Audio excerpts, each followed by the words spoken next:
أعوذ بالله من الشيطان الرجيم بسم الله الرحمن الرحيم رب اشرح لي صدري ويسر لي أمري واحلل عقدة من لساني يفقه قولي اللهم آت نفوسنا تقواها وزكها أنت خير من زكاها أنت وليها ومولاها وأنت على كل شيء قدير. You are all welcome, brothers and sisters, to today's class. Inshallah, we will be concluding our studies for basics now today, inshallah, with some exercises as well. Well, first of all, we will go through some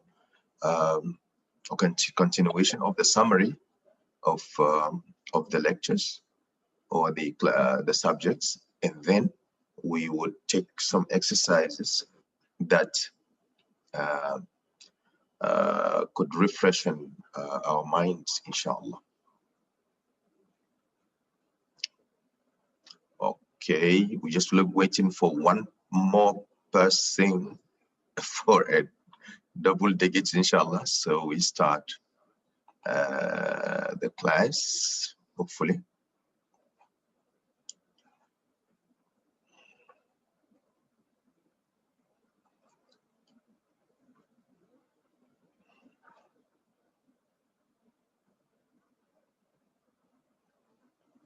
Who is the lucky person we are waiting for now?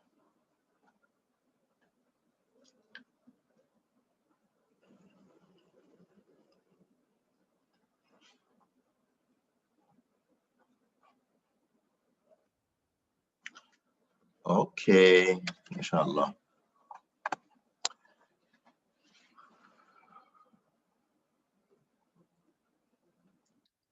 Okay, so we can start now. Today is the 10th day, and let me quickly share my slides because it's all revision. But inshallah, you would be revising with me as much as possible. So get ready with all your answers. Inshallah, you bring all your references around. Let me just share my screen. As I said today, after doing the summaries, I'll share with you some tidbits regarding the use of the technology to do some things that will help us practice what we have learned so far. Okay, so let me share this with you. Okay.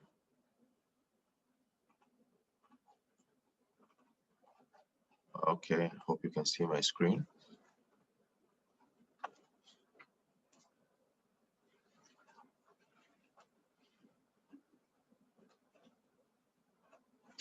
Okay, so today what we are going to do is more practical than just reading. So you will help me do that, inshallah. Now, make sure you say your salam on the text box so I will know that you are around. Say salam alaikum to me on your text box so I will know that at least your fingers and your hands are not engaged doing other things, that you are ready to share with me. I want to see the salam for 13 people, well, including me here, 12 people. 12 people to say salam to me. Yes. Naam. I've just received that for Ismail Muhammad, Nura Ismail Muhammad, Abdullahi, Halilu. I am having Abdul Majid, Nabila. Any other? So 1, 2, 3, 4, 5, 6. Okay, I'm still waiting for another 6. Rehan says, Assalamu alaikum wa rahmatullahi wa barakatuh. Wa alaikum salam. Good. Next. I want to see how many people are going to engage with me this morning. Yes. Are they all? Rehan Medina, okay. Assalamu alaikum. Wa alaikum assalam. Then Muhammad Dabo, okay. Wa alaikum assalam wa rahmatullahi wa barakatuh. MashaAllah. Abdul Naf, alaikum assalam wa rahmatullahi wa barakatuh. Okay.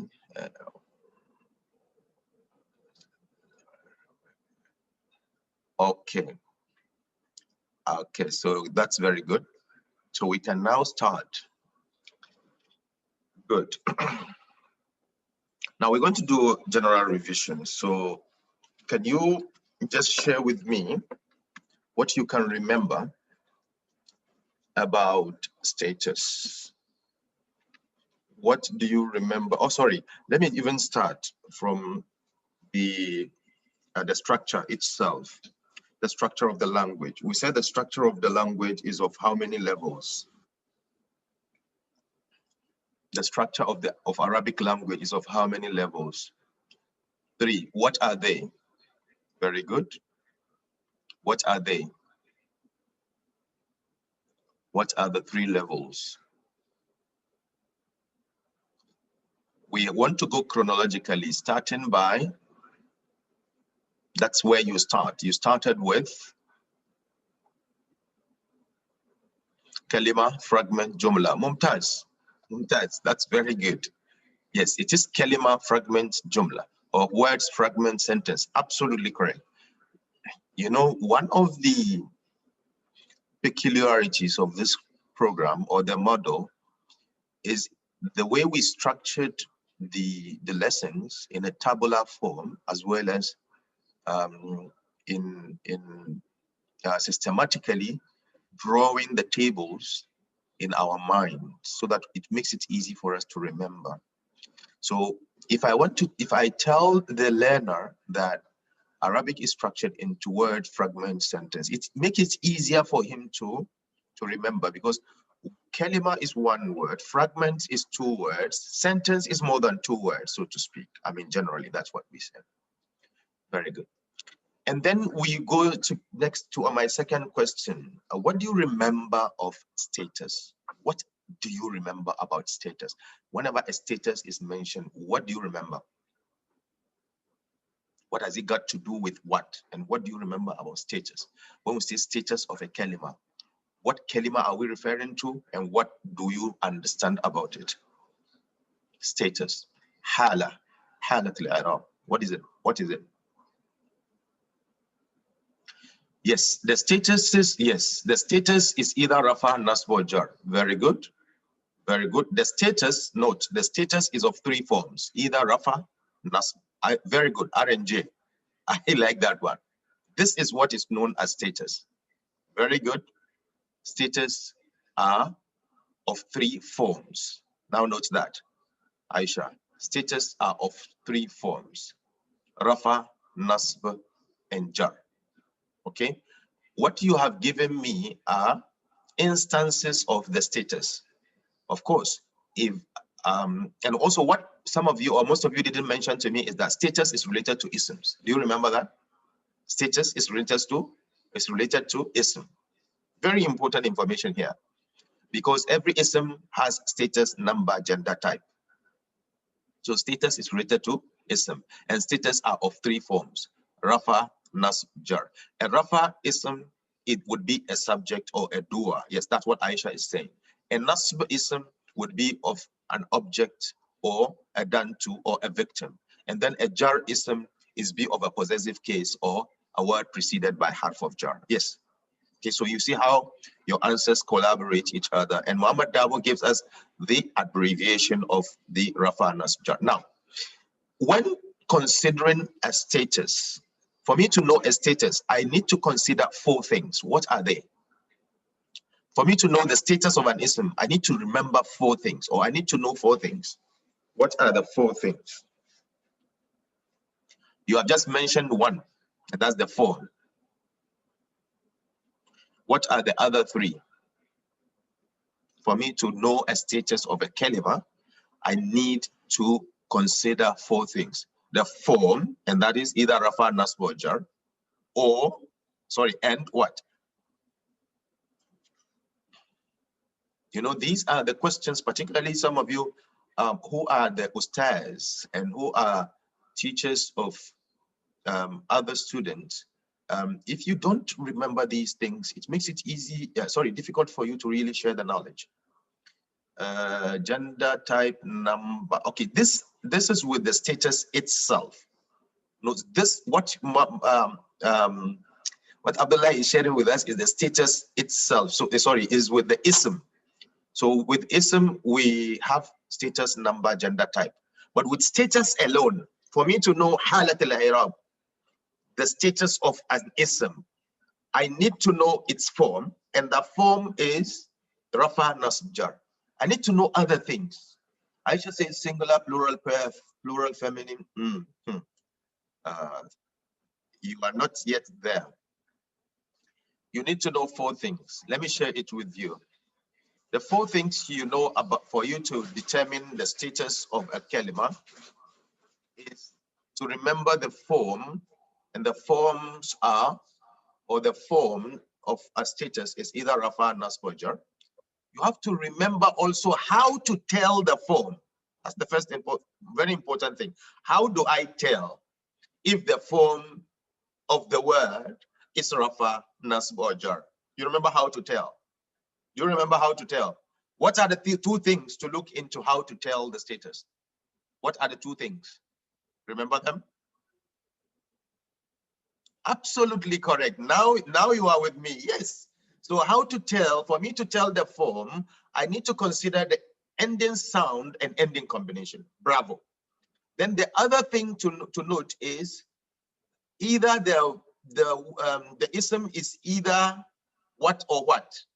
After detecting the ending sound and ending combination, the ending sound and ending combination can also be what or what.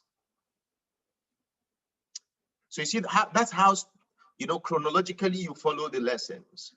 You know, you look at the form, how to tell the form, and Aisha, you have to come again. Absolutely, Raihan.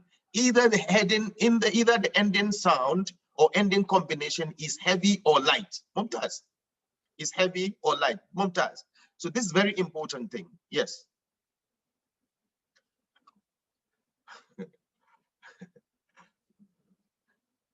So if you consider it being either heavy or light, you will then look at the last thing to consider. What is the last thing to consider in determining a status? After considering the form and then telling the ending, and then also considering if the ending is heavy or light, absolutely, then you look at its flexibility, the flexibility of an ism, very important. So when we talk about flexibility, how many types of flexibilities do we have?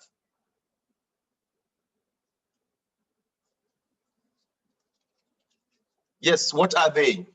Give me the abbreviation. What are the flexibilities? FPN, fully flexible, partly flexible, and non-flexible. Very good. So now you see we have absolutely FF and FPF. I would like to attend your classes, you know. Very good. Okay. So that is all about ism. We have learned, I mean, the status of an ism. Now let's go to the second property. What is the second property of an ism? Let me turn the question. What is the second property of an ism? What is the number? N. Okay, number, very good. The second property of an ism is number. What are the types of numbers we have in Arabic? An ism can either be what, or. There are 3. What are they? 1, 2, P. I like that one. Singular, pair, plural. You see, it's good that at least we understand what we are doing in our own way. And that is very important thing about this course, that we make it our own. We understand exactly what the subject is all about, and we are able to share. But if you just take it because it's dictated to you, and you don't even know why, the concept behind what is being given to you, it makes it difficult for you to give to another person. So now we're trying to just own this this top subject or own those concepts. Okay, so that's very good. So number is 3, either singular, pair, plural. Okay, the singular is easy, pair is relatively easy. Plural, how many types of plurals do we have, and what are they? How many types of plurals do we have, and what are they? The plurals. 5, mashallah. 3, oh, mashallah. Okay, good. Allahu Akbar. Okay, 2, mashallah. Give it, please share with us. Give us the 5, Nadia. Abu Bakr will give us the 3. Abu Bakr Yusuf. Okay, mashallah. Abdullah also give us the 2. What are the types of plurals? Rayhan, you have to give us all. Give us all, heavy or light. Heavy or light is about the status of an ism. But we are talking about plural. If a word is singular, for instance, when I say Muhammadun is 1, Muhammadani is 2, Muhammaduna is 3. Okay. Yes, broken plural, broken, yes. I'm talking about plural. So tell me all the plurals. Tell me all the plurals. Today is today. You have to remember all the plurals. Okay, so we have Aisha says normal masculine plural, normal feminine plural, human broken plural, non-human broken plural, plural by meaning. MashaAllah, Allahu Akbar. Yes, absolutely correct. Yes, that is it. Yes, Ismu Jama. Yes, Nadia. Ismu Jama. Mumtaz, we are learning. Very good. So those are the numbers. Now, can you tell me how do we treat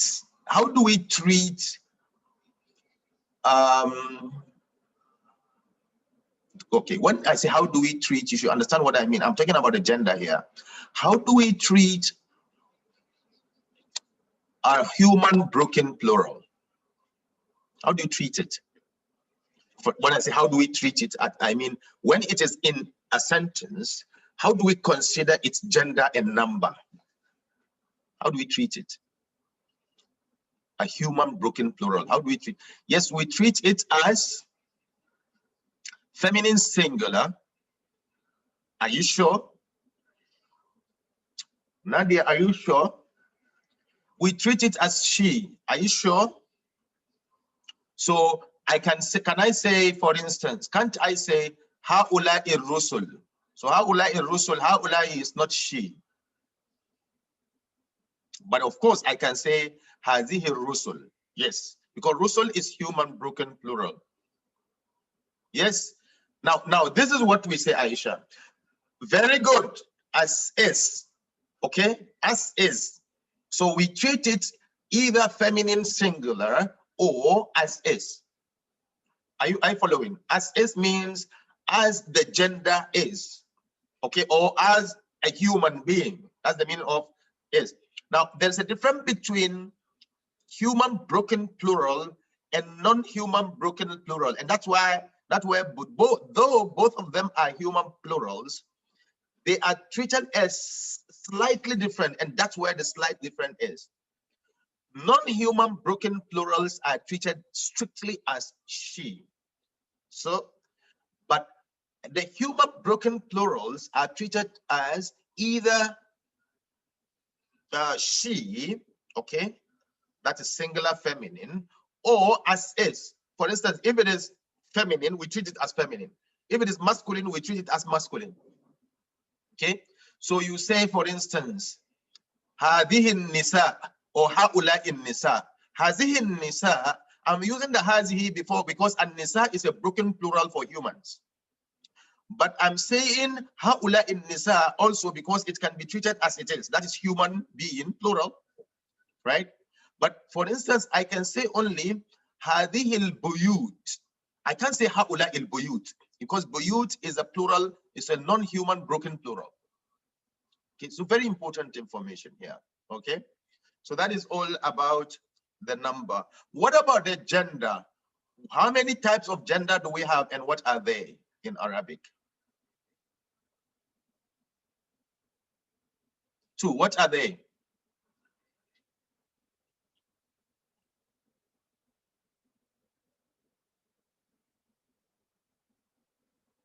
FM is feminine and masculine. I like the FM from MS. Okay. You see, the masculine said feminine, masculine, and the feminine said masculine, feminine. I like that changes.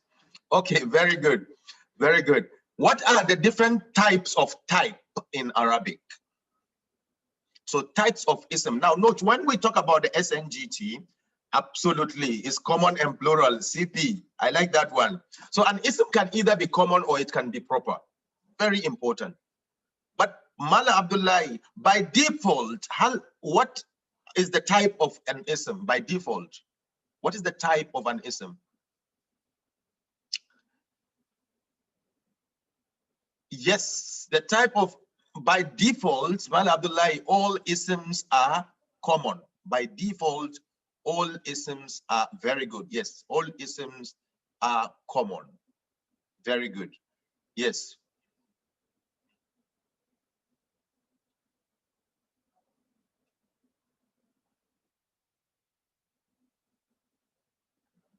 Yes, by default, all isms are common. And so anytime you see a proper ism, something happened for it to become uh, uh, uh, proper, okay? Inshallah. Good. Yes. Yes. So all isms are common by default. But what about the gender, masculine and feminine? By default, all isms are what? By default, all isms are what? Are masculine. Okay. All isms are masculine. So what are the things that can make an ism feminine? Who can tell?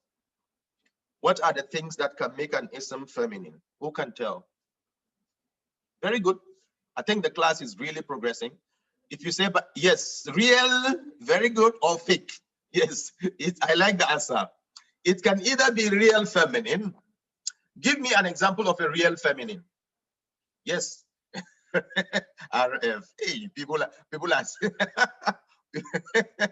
mashallah, Ismail, mashallah, good. Aisha, okay, Aisha is a real feminine. Okay. Mashallah. I like this class. Aisha, Aisha is a real feminine. Yes. Okay, give me an example of a fake feminine. Yes, a girl. Give me an example of a fake feminine. Any example of a fake feminine? An ism that is a fake feminine. Give me an example. Or what a tree. Yes, what makes it a fake feminine? Very good answer. Sa'a. Yes, what makes it a fake feminine? Shajara. Yes, what makes it a fake feminine? Bas. Yes, bas is also another reason. Aywa, Aisha is the ta that makes it a fake feminine. Okay, we need to know that. Yes, ta al marbutha. Yes, a ta al marbutha is the what makes it a fake feminine. Very good, very good. Okay, that takes it all for the status of an ism and the ism and all that has to do with an ism. We'll take a short break and come back. When we come back, we will test ourselves in fragments. Stay on. Assalamu alaikum.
Assalamu alaikum wa rahmatullahi wa barakatuh. Okay, so Alhamdulillah, we have gone through the revision of ism and the structure, of course, of the language. We said the language is structured into 3 different levels or stratas. The word strata, the fragment strata, as well as the sentence strata. And then we look at the first strata, which is the word strata. We say there are 3 words, ism, fi'l, harf. We took the ism. Of course, ism, the definition of ism is not a time, even though we all know it. But the definition of fi'l, definition of harf. But these are the only 3 kinds of words that are in Arabic. And we discussed extensively the ism because it's the most prominent and the most seen, actually, in the verses of the Quran. And then we see all that has to do with that ism, the SNGT, status, number, gender, and type. Now, so basically, if we should share this, these are some of the things that we have learned, the 4 properties of ism. These are the forms, either rafa, nasb, or jar. So an ism can either be in rafa status, nasb, or jar status. And this is how to tell the ism. You look at the ending sound or ending combination, okay? And also other things that we didn't talk about are the pronouns. Of course, we deal with them now. The pronouns can either be in rafa status if they are independent, or jar, nasb or jar if they are attached. Okay. They become, of course, they are always in the nasb or jar status if they are attached to an ism, or attached to a fi'l, they become nasb status. And when they are also preceded by harf of jar, they become or in the status of jar. Okay. Other things we have learned about ism is the heavy and light of an ism. We say ism can be heavy or light, right? 4 things can make an ism light. What are they? Who can tell me? There are 4 things we mentioned. Only 4 reasons that will make an ism light. What are they, if you remember? Else, every ism will always be heavy. Like kitabun, madrasatun, kalamun, mansharatun, or baytun, or suqun, and so on. Okay. There are 4 reasons why an ism can be made common. Sorry, what an ism can be made light. Okay. Do you remember them? Or you have all forgotten them? To make an ism can be light whenever it's preceded by something, and whenever it is in certain states also. Remember them? I can't remember them myself, so can we go forward? Yes, who can help us? At what stage, or what will make an ism light? What will make an ism light, if you remember? Am I the only one in the class? Hey, help me. Oh, I can't see, or I'm looking at a different chat box. An ism, nobody is answering. Yes, how would it become no alif and lam? What will make it no alif and lam, Nadia? We said there are 4 instances where an ism will be light. One of them is whenever it's preceded by la, the absolute la. Okay, there is la that is known as an absolute la. The la that will come at the beginning of the word. For instance, when you say la ahda fil bayt, there is no one. In the la, it works as if it is inna. Okay, harf of jar. What is what has harf of jar got to do? No. No. Okay, yes, it's a good try, but anytime, no, not al. Yes, Muhammad Abu, that's correct. That's one of them. Yes, partly flexible isms. Partly flexible isms are always light. Absolutely correct. That's correct. All partly flexible isms cannot be heavy. They are always light. That's one. Very good. And when they are preceded by la, that la is known as la nafiya lil jins. Okay, the absolute la. For instance, what is la ilaha? You say ilaha is common, but even though it's common, and every common ism, kullun ismun munakkar munawwan. Okay, any common ism supposed to be heavy. But in the case of ilaha, though it is common, but it's having only fatha. Okay, and it works as if it's inna. And this word as well is in advanced now. What we say la nafiya lil jins ta'mal amal inna. It makes the ism, it makes the mubtada nasb. Okay, but it is light. That's the most important thing, right? So anytime we see this kind of la followed by a common ism, that particular ism would be light instead of heavy. Again, when an ism is non-flexible, and if it is also, if it's partly flexible, and if an ism is mudaf, and that's what Nadia wanted to say. Every mudaf is light. Have you forgotten? Light, no alif and lam, okay? So light, every mudaf is also light. A mudaf cannot be heavy, okay? The last one is the one being called, okay? I say Ya Muhammadu. You can't say Ya Muhammadun. Okay? Ya Muhammadu. It will be light. So these are the four instances. Please note them. They are very, very important for us. Okay. And then the last thing we learn about is about flexibility of an ism. An ism can either be fully flexible, that means it can show all the u, a, e, or it is non-flexible, it doesn't show any of the u, a, e. And then, or it's partly flexible, it shows u and a, but it doesn't show e. But note, when I say it's fully flexible, it doesn't mean it is not in the status of rafa nasb jar. You don't say that. What you say is that it doesn't show the dhamma fatha kasra. That's what we say. We don't say it's not in rafa status or nasb or jar status. It will be in that status, all the three statuses, but it will not show the sign of the status. That's the meaning of non-flexibility and partly and fully flexibility. Good. And then we spoke about the number. We said the number are singular pair plural, and we have the broken plural, and then we have the plural by meaning, ismu jamu. Okay. And then we looked at the gender. We said the gender is either masculine or feminine. By default, it's masculine, and it can be feminine, real, biological feminine, or it can be fake. These are some of the fake feminines that we spoke about. And then the type, we said by default, all isms are common, unless if they fall into these 7 different reasons. Okay, then they become proper. Now we are going to look at the fragments. What are the kinds of fragments?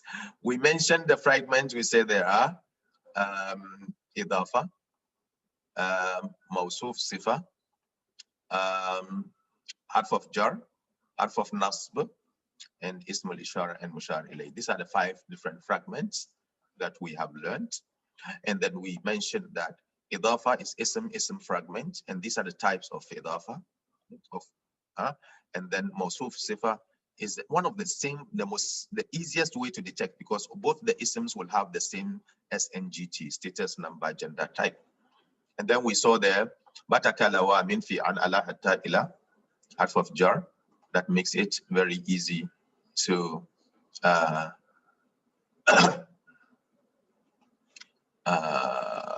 Muhammad's book is what? What do you mean by that? I don't understand, Aisha. And then Ism al-Ishara and Mushar ilayhi. Muhammad's book is a pronoun, is the book of Muhammad. Yes, it's correct.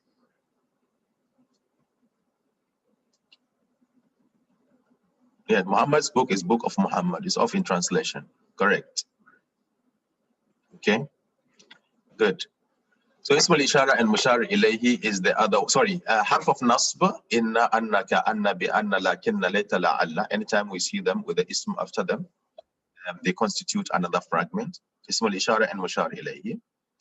The haza, hazihi, ha'ula'i, zalika, tilka, ula'ika. They are all asma al-ishara. If those isms are preceded by an ism, or asma al-ishara are preceded by an ism with alif and lam, then it's a fragment. If there is no alif and lam, now note this.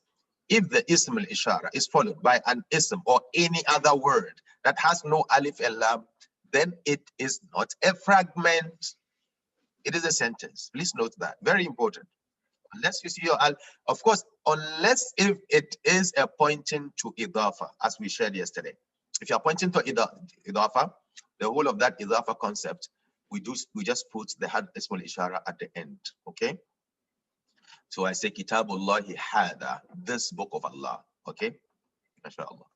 Then we learned also what is known as the invisible is, where we said anytime you see ism and ism coming together, or when you see a sentence being formed, you will never see the word is, but the is will be generated in translation anytime you have an independent pronoun, or you have a pointer word followed by any word that has no al, or whenever you have a half of nasb and its ism, or whenever you have a proper followed by common as well as a breaking chain. I hope we have explained all this and it's well understood. Now let's move from ism harf to fi'l. Okay, and we all have known what kinds of fi'ls we studied. Okay, madi, mudari, amr, nahi. Right, madi, mudari, amr, and nahi. And we said all the fi'ls are not verbs. Remember that fi'ls are not verbs. Every fi'l will contain an inside doer. Note, inside doer. Okay, every fi'l has an inside doer. Don't forget this. And we said they are either past, present, future. The past tense, of course, we have learned it inside our Muslim chart. You remember that? Nasara, Nasara, Nasaru, Nasarat, Nasarata, Nasarna, Nasarta, Nasartuma, Nasartum, Nasarti, Nasartuma, Nasartunna, Nasartu, Nasarna.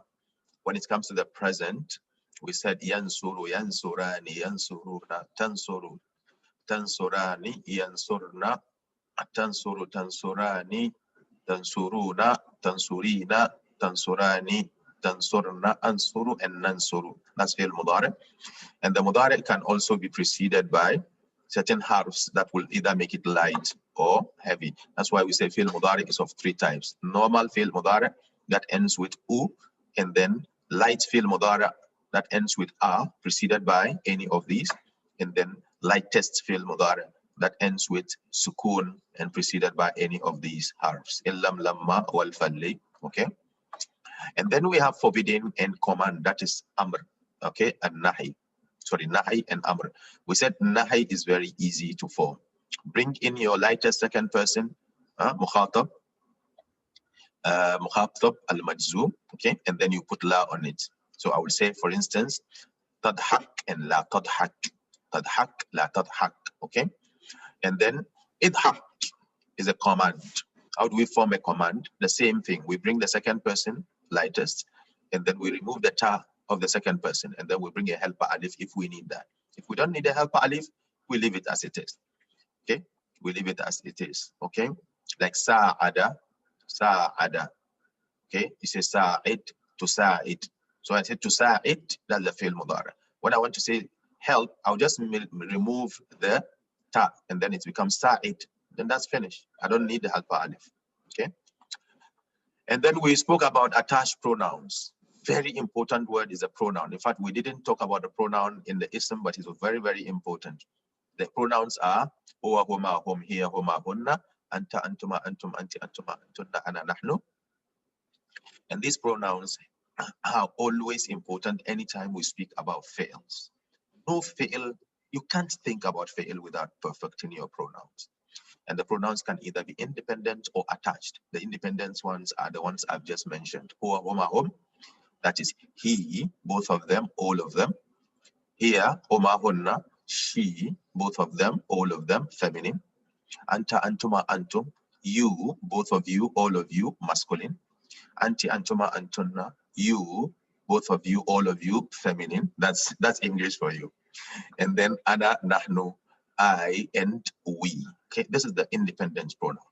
And the attached pronouns equivalent is who, he, that is for hua, and then homa, hima, that's for homa, and then him, that is for home, and then ha is for here, and then homa is for homa, feminine, and then hunna, hinna is for hunna, feminine.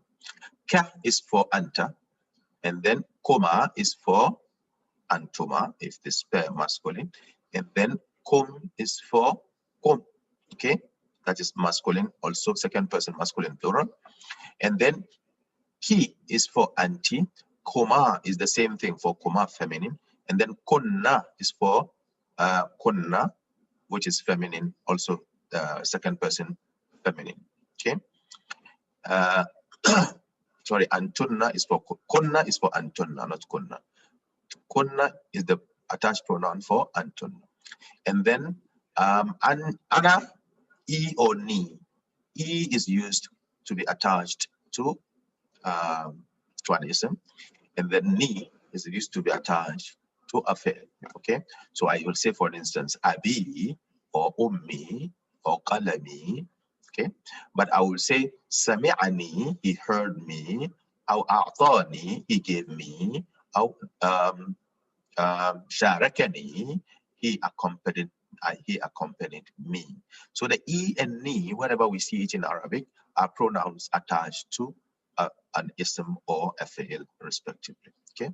Now, how do you translate a pronoun that is attached to a fi'l? You separate it. You need to be able to separate it with your eyes, and then you translate them separately, and then you put them together. Okay. That's what we learned. And then we also spoke about the inside and outside dua. You remember? We said every fi'l has a dua, or every fi'l has a fa'il, and the fa'il can either be inside or outside. we have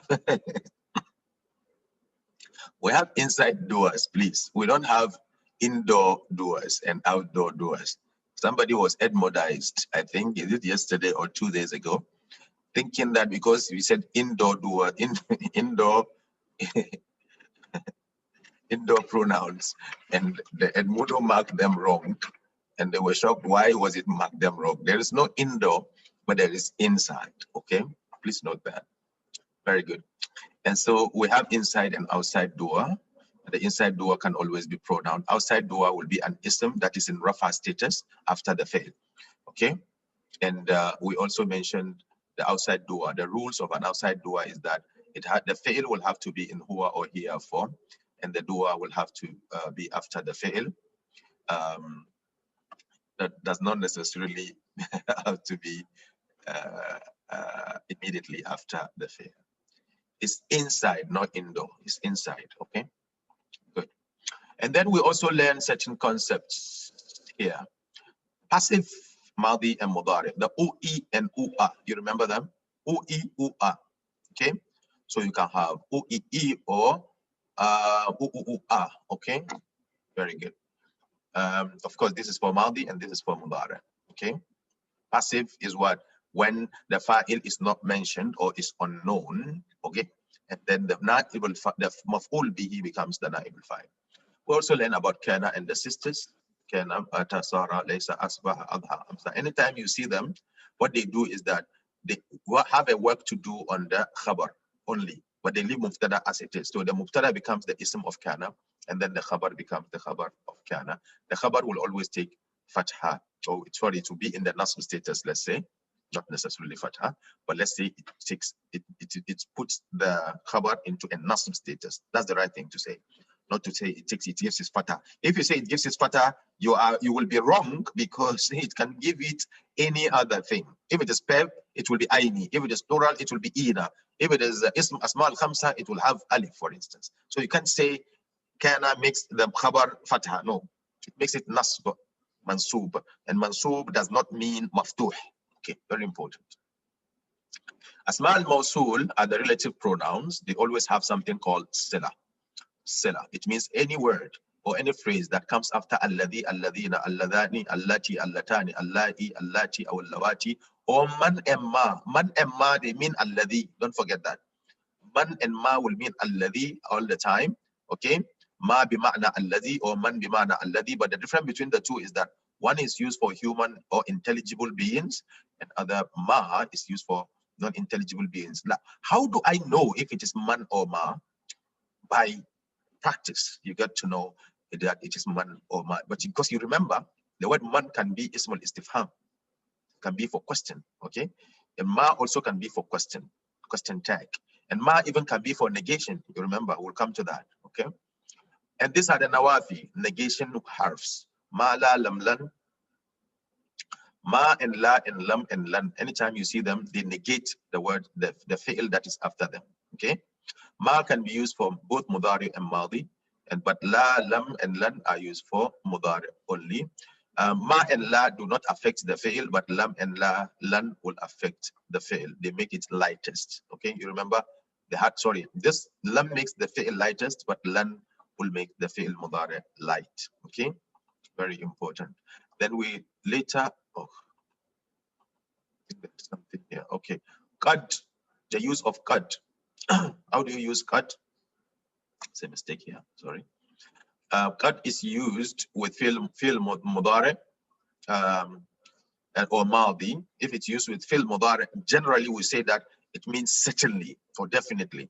But if it's used with fi'l mudari, sometimes it will mean may, okay? May, but not always in the Quran in particular, okay? But or might, okay? But if it is with madi, it means certainly. And then the istifham, question tags. We have learned that these are the asmal istifham. Mata, aina, limada, lima. So there's a dha here. Limada, kaifa, and mada. These are all called asma'ul istifham. But these two are harfs of istifham, but these ones are asma. And that's why if you see any of this, then it will be mubtada because it's an ism. Okay, but if you see a or hal, it's just a harf. You just see a harf of that and you let it go and you continue looking for the next ism or fi'l. Okay, and then we look at the conditional statements, fi'l shart and jawab shart, fi'l wa jawab shart. Okay, these are the harfs that are used for shart. You see the man is here again for shart. Okay, so man can be ism mawsul, ma can be ism mawsul, and can be also a shart, conditional tool. Okay, so if you see them, you have to be very careful. In is harf of lightest, as we have seen it here. You remember? Oh, sorry, where is it? We saw it here. This one. In this one. Okay, but at the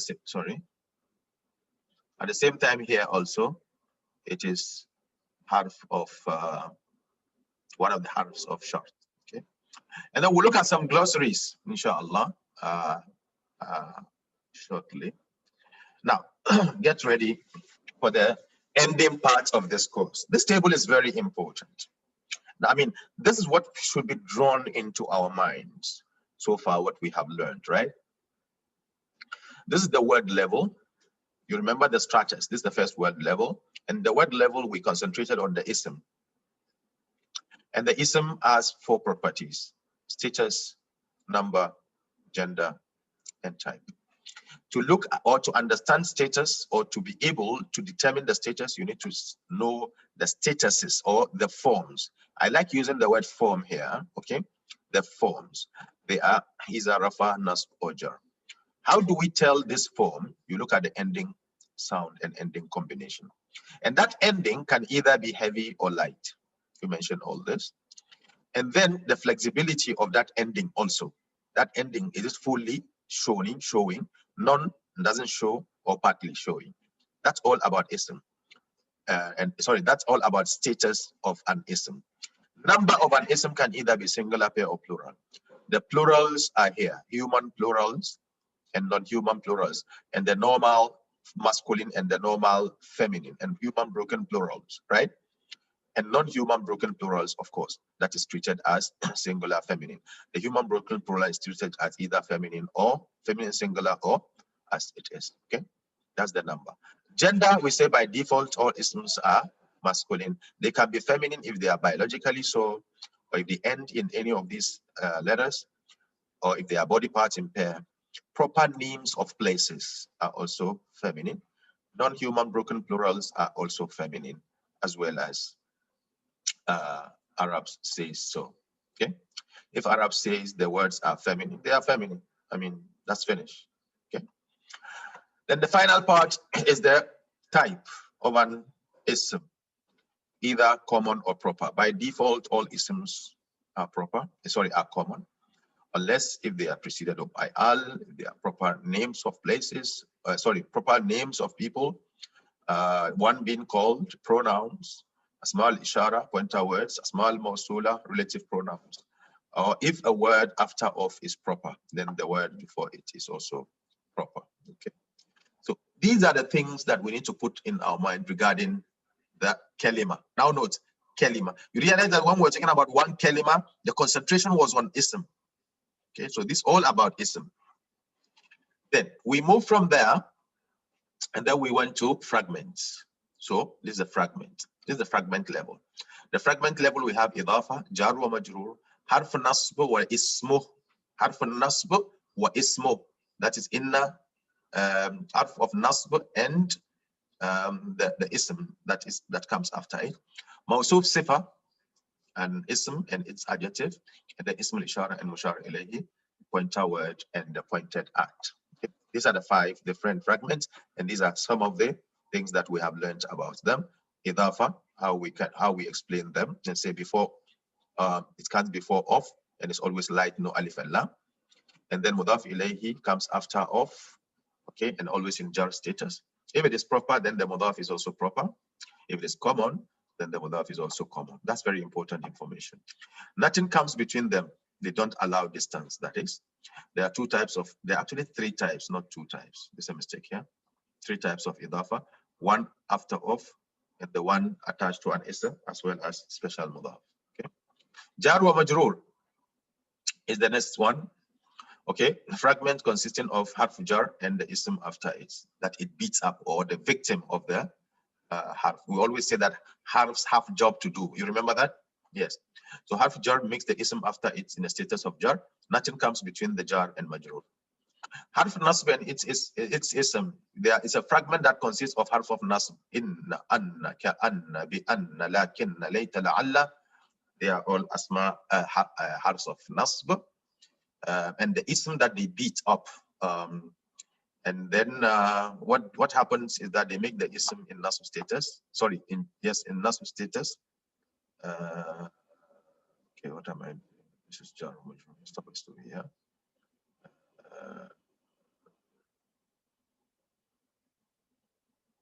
Sorry.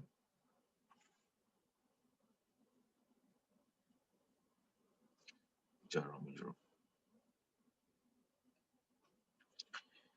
Okay, so there's a confusion here. This is not supposed to be here, right?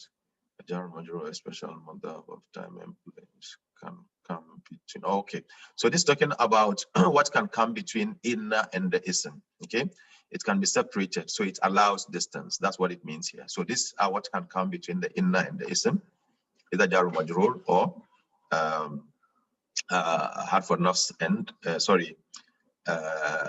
special mudaf and mudaf ilayh. That's what we call the MB case, right? MB case, jar majrur and special mudaf. Mawsuf sifa can never, the mawsuf itself can never have multiple, or can never be multiple. You can't have more than one mawsuf. Mawsuf is always one. It always comes before the sifa, and never a pronoun, a pointer, or ism al-mawsul. The sifa must match the mawsuf in all the properties. Okay. The sifa must match mawsuf in all the properties, and the 4 properties are status, number, gender, and type, and can have several sifas, so you can have more than one sifa. The sifa can never be a proper name, and it can never be a pronoun or a pointer word or is al-mawsul. Okay. The last one is ism al-ishara al-mushari ilayhi. Of course, ism al-ishara al-mushari ilayhi are one of the fragments. And asma al-ishara are hadha, hadhani, haula'i, dhalika, tilka, and ulaika. Ism al-ishara is followed by an ism with an al. It has to be with an al. This is a very important aspect, with an al. The 4 properties of ism al-ishara must match. Okay, al-mushari ilayhi, they must match. when pointed at mudaf, when pointing at an idafa, the ism al-ishara comes after the mudaf ilayh. This is what I shared with you yesterday. Okay. Anytime you are pointing at an idafa, then you have to bring the ism al-ishara at the end of it. When we give an example of Kitab al-Ustaz Hada. Kitab al-Ustaz Hada means this book of the teacher. Okay. So that is the fragment level. Let's go to the sentence level. The sentence level are either ismiya or fi'liya. The asterisk one are very, very, very important. That's the first thing to mention. You can have a mubtada standing alone. And then we say the khabar is mahzuf. You can have a fi'il fa'il standing alone, but you cannot have a fi'il without a fa'il. You can not have a jumla ismiya without mubtada, for instance. So that's why it's asterized here, okay? Mubtada, khabar, and MBK, okay? Before is, after is. What is before is and after is? And when you are translating it, it always comes before is, and this one comes after is. This one also comes after is, okay? Mubtada can be a single word in rafa status, always in rafa status. Mubtada can be a fragment, and it can almost always a proper in its nature. And the khabar can also be a single word, a fragment, or even a full sentence, okay? And then the muta'alliq bi khabar is always what? Jar majroor and special mudaf, and it's mudaf ilayh, okay? This jumla ismiya. Jumla fi'liya will always have the fi'il fa'il maf'ul. Now you see, this is what we said. Generally, this is how it looks like. So fi'ils are fi'il fa'il. Jumla fi'liya is fi'il fa'il maf'ul. Jumla ismiya is mubtada khabar or MBK. You have to mention that. Okay. Madi, mudari, amr, and nahi are the fi'ils. We have mentioned them. And you can have inside dua as a pronoun, not indoor dua. It's inside Aisha. It's an inside dua. And then we can have an outside dua. That's after the fi'il, and it must be in rafa status. And the fi'il in the outside dua case must be either huwa or here. Very important. Maf'ul bihi answers the question of who, what, when, where, why, how, intensely or intensity, or how badly it is. And then also jar or majroor. Or the MBKs can be maf'ul. Note that. Very important. For some of you who are in the advanced classes, okay, the jar wa majroor can be the MBK, the muta'alliq bi fi'l. Sorry, can be maf'ul bihi. Okay. For instance, when I say zahabtu ila al-madrasa, you know, zahabtu ila al-madrasa, though it's jar wa majroor MBK, sorry, MBF, muta'alliq bi fi'l, but it is the maf'ul bihi, because if I can ask you, where did you go? So it answers the question of where. Okay, where? So maf'ul fihi. So if I say zahabtu ila al-madrasati, you can ask me aina zahabta. So the aina is the where. So answering the question of aina is always maf'ul bihi. So every ism that answers the question of these things or these particular cases is considered maf'ul bihi. It's a very interesting concept. Okay, and then we come to how the sentence begin. Or okay, we said that a sentence that is jumla fi'liya, you will have the fi'il, fa'il, maf'ul, and muta'alliq bi fi'il. Okay, and the muta'alliq bi fi'il can only be jar or majroor. Note, muta'alliq bi khabar can be MBK and idafa, but muta'alliq bi fi'il is always jar or majroor alone. Very important. Okay, the fi'il is the action, the fa'il is the doer of the action, inside pronoun, outside doer. Okay, and it has to be after the fi'il, and it has to be in rafa status, and then the fi'il must be in huwa or herefore. The maf'ul bihi talks about the details about the action, and it's always in nasb status, and it can even be jumla ismiya. So the jumla ismiya can be khabar, it can be maf'ul. Okay, and it will start with what? Rafa ism, that is. So anything that will be called start with the word of qala, you know, and a quote. The quote that comes after it would always be maqul al-qawl. Okay.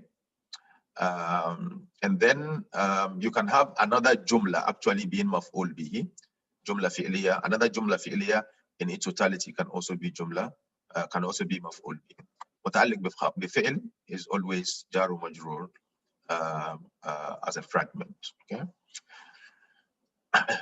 And then rafa ism or harf of nasb. So jumla ismiya can either be start with a rafa ism or harf of nasb and the ism. Okay, and the ism in front of you, that's ism inna. So ism inna and the harf becomes mubtada. This question came in Edmudo, and some of you had it difficult to answer. When I say inna Allah alimun hakim, so inna and Allah constitute the mubtada. Okay, that's the mubtada. Because without the inna, when I say Allahu alimun hakim, is a sentence, is correct. Okay, Allahu alimun hakim. Allah is all knowing, wise. Okay, now if I put inna, it's just emphasizing. But then in this case, inna and the Allah becomes, or lafz al-jalala becomes the mubtada. Okay, Jumla ismiya is made up of mubtada, which is the subject of the sentence. It's always in rafa status, or harf of nasb and the ism, or kana and the ism. You see, kana and the ism will be mubtada. Inna harf of nasb and the ism will also be mubtada, or an ism standing alone. Khabar is the information about the subject, about the mubtada. Khabar is also always in rafa status. It can also be jumla fi'liya. It can also be another jumla ismiya. Okay. If it is for kana, then look for the jumla fi'liya or nasb ism. Okay, a nasb ism or jumla fi'liya can be the ism of kana. Okay, good. And then muta'alliq bifil is MBK. That is related information about the khabar. Okay, it can come without the khabar. Okay, and jar majroor can be muta'alliq bi khabar, and also idafa. Okay,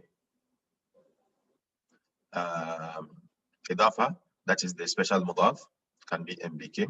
And if the khabar is of jumla fi'liya, there will be no MBK.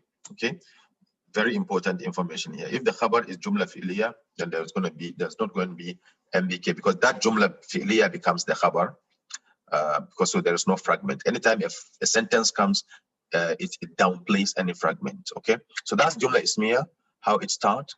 That's jumla fi'liya, how it starts.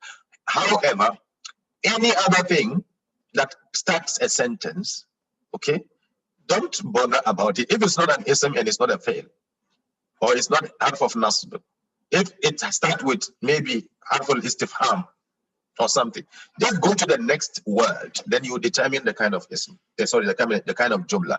Don't be scared because the sentence started with hal, for instance, and hal is not harf of nasb and it's not fail.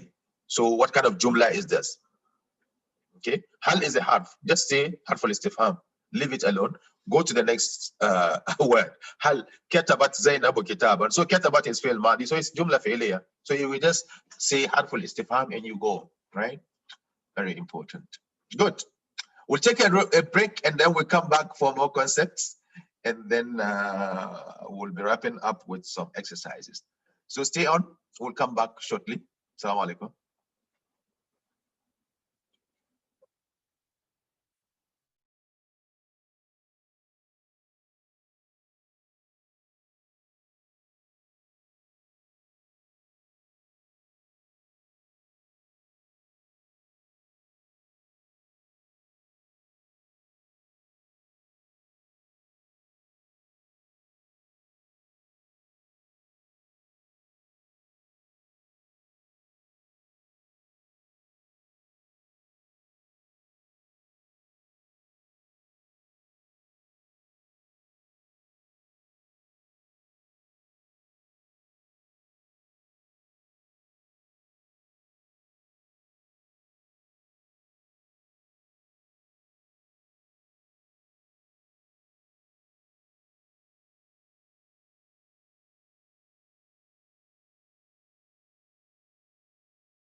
Okay, Assalamu alaikum wa rahmatullahi wa barakatuh.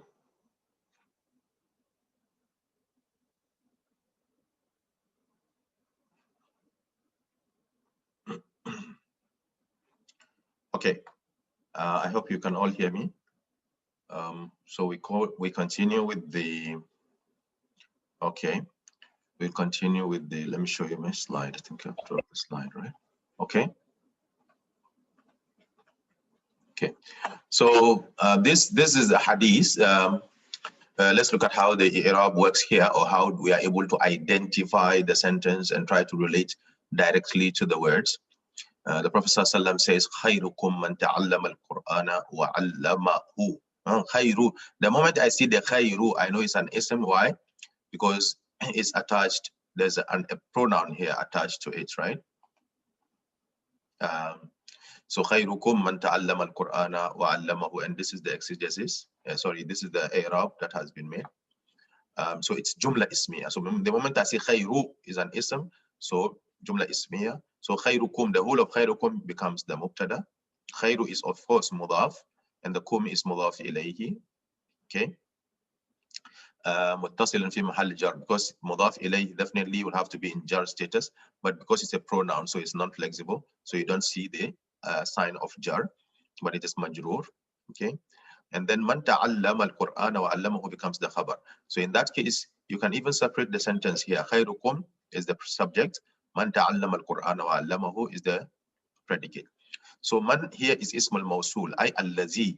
Allazi ism al-mawsul, but it is fi mahal. You remember I told you that allazi is always given the i'rab of fi mahal. Why is it given i'rab of fi mahal? Because even though it's an ism, but it is mabni. Mabni means it is non-flexible. It doesn't change. Okay, the ending doesn't change. It's always man as it is. So you have to say it's fi mahal. It's sitting in a place of rafa, because rafa ism is supposed to have either dhamma, ani, una, or atun, or even waw in some cases. Okay, so in this case, it is ism mawsul mabniyun. Therefore, it is given the i'rab of fi mahal. Okay. And then ta'allama al-Qur'ana wa 'allamahu becomes the sila. Why is it the sila? Because it comes after man, which means allazi. So all the asma al-mawsula, sentences that come after them or phrases that come after them is sila. La mahalla lahu min al-i'rab. Now this expression, we say it a lot of the time, but do we really know what it means? I always have been sharing that la mahalla lahu min al-i'rab, meaning that it has no position in the sentence. Now, what is this position in the sentence? After we have said it is sila, is sila not a position in a sentence? No. The positions in the sentence are the components of jumla in ismiya or fi'liya. So if I say jumla fi'liya has fi'l, fa'il, maf'ul, if a word is not either fi'l, fa'il, maf'ul, or muta'alliq bi fi'l, then it has no mahal. You can just mention what concept it is, but it is not one of the components of the sentence. Okay? That's the meaning of la mahal. Mahal meaning either fi'l, fa'il, maf'ul, muta'alliq bi fi'l. Okay. If it is jumla fi'liya, if it is jumla ismiya, mubtada khabar muta'alliq bi khabar. These are the mahal. So anytime you hear la mahal lil kalima min al-i'rab, معنى أنه ليس إما فعل أو فاعل أو مفعول، وليس أيضا المبتدا أو الخبر بالنسبة للجملة الفعلية والاسمية متتابعة. نعم. تعلم القرآن، تعلم you can see is فعل مضارع، تعلم فعل ماضي، تعلم هو القرآن اسم مفعول به. So جملة فعلية تعلم فعل ماضي الفاعل هو، القرآن اسم مفعول به، وإس حرف عطف علمه، علم هو. So علم is the فعل، هو is the فاعل, and who is مفعول به. Okay. Different kinds of ma. Now, we are coming to the end of our studies, so we are looking at this fragment that ma can be istifhamiya, the question tag ma. Okay, that ask questions. Okay, for instance, ya ayyuhan nasu ma gharraka, sorry, ya ayyuhal insanu ma gharraka bi rabbikal karim. So ma here is a question tag, it's a question word, right? And ma can also be nafiya, the negation ma. For instance, يخادعون الله والذين آمنوا وما يخدعون إلا أنفسهم وما يشعرون. They are not. So they do not, sorry. They do not. So not. This one is also another kind of ma. Ma can also be mausuliya.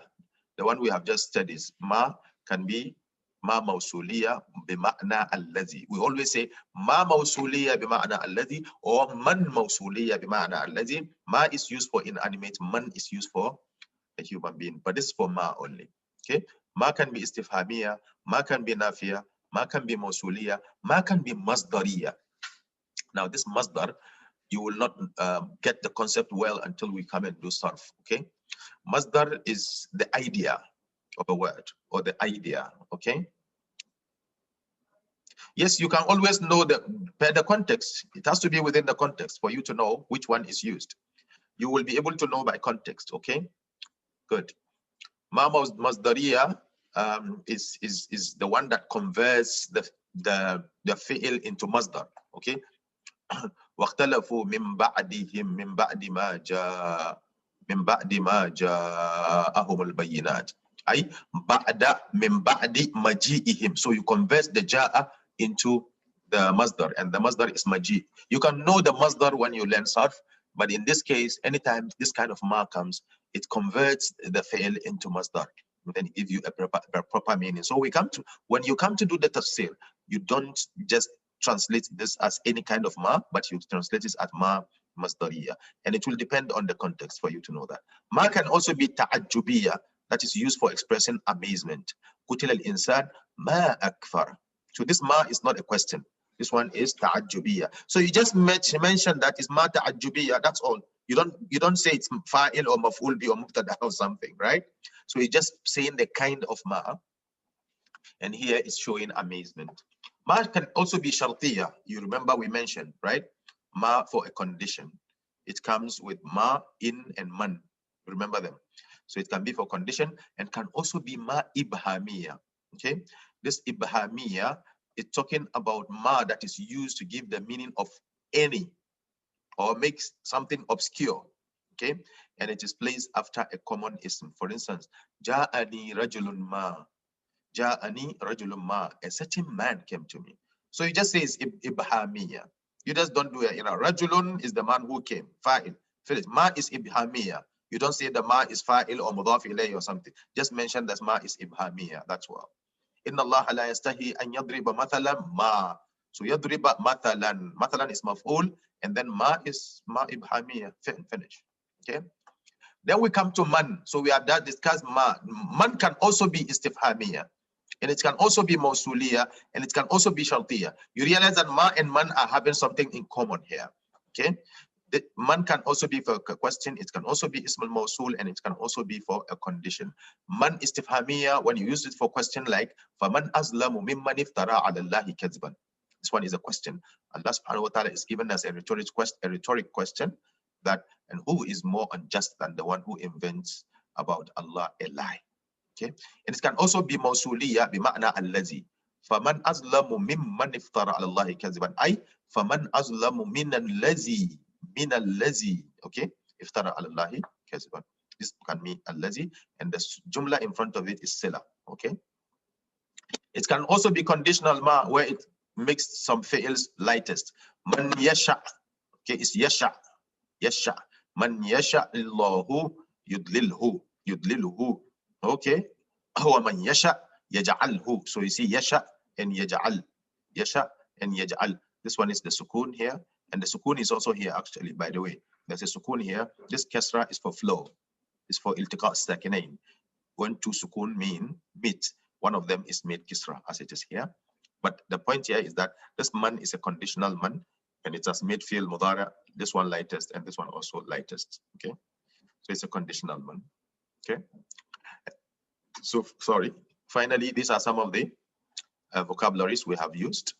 You remember all of them: ismun, muzakkarun, i'rabun, fi'lun, harfun, marfu'un, adadun.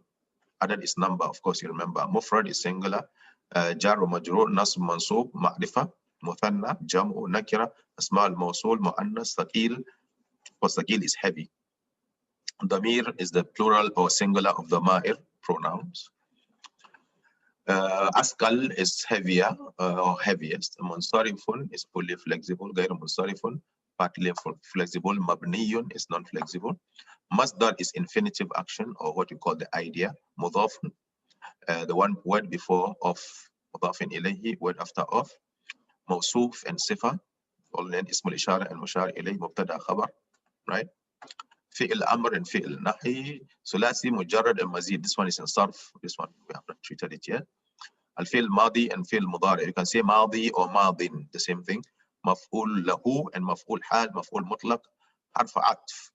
Okay, fi'il madi, mudari, mudari marfu and mudari mansub, and then mudari majzoom is here. Okay, la nafiya lil jins. This is the absolute la, the categorical la that we spoke about, that makes the ism after it is always light. Mabni al majhul is a passive that we spoke about. It has naib al fa'il instead of the fa'il. Okay. And then we also spoke about ism al mawsul and the sila al mawsul. Harf nasb al mudari, the harfs of nasb, allan, izan, li, likay, and hatta. Harf jazimat al mudari, illam, lamma, wal falli. Okay. Mushabbah lil fi'l, this one we have not treated here. Fi'l naqis, this is kana and the sisters. And then damir mustatir, this is hidden pronoun or inside pronoun. Okay. And then min za'ida, we have not also treated it here. Min can be extra, but we don't have it in this course. Damir muttasil, attached pronoun. Ba za'ida also we have not treated. Damir munfasil, independent pronoun. Shart is the condition. Jawab shart is the statement or resultant of the condition. Fi mahal is fi, in place of.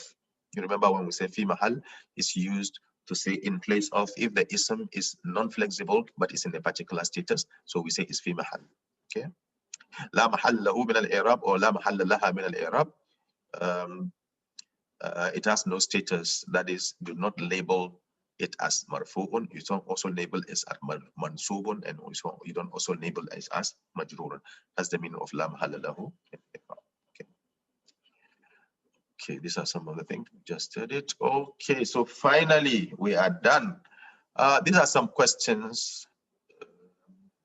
Okay, maybe let's do one or two exercises, right? Okay, maybe let's do some exercises here, small. Akrahtana. Let's do some exercises. Please sharpen your fingers. Akrahtana. What kind of sentence? Well, let me ask, is it a sentence, a phrase, or a word? A sentence, a fragment, or a word? This one. Akrahtana. Akrahtana. Is it a sentence, a phrase, or a word? Akrahtana. We're in the class with this, doctor. We'll get back to you, inshallah. Akrahtana is a sentence. What kind of sentence? You know, min al jumla. What kind of sentence is that? Now we have to go. We are getting to the end. So please, fast. It's a fragment. Somebody says fragment, somebody says sentence. Akrahtana. That's what we want. That's when maluma, when the malams are also different, you say, why are they having different? Now all of you are here. Some are saying it's fragment, others are saying it's sentence, and you are all right. I accept all of you, right? That's how we also accept all our ulama. It is said that al-ulama jama'u, okay?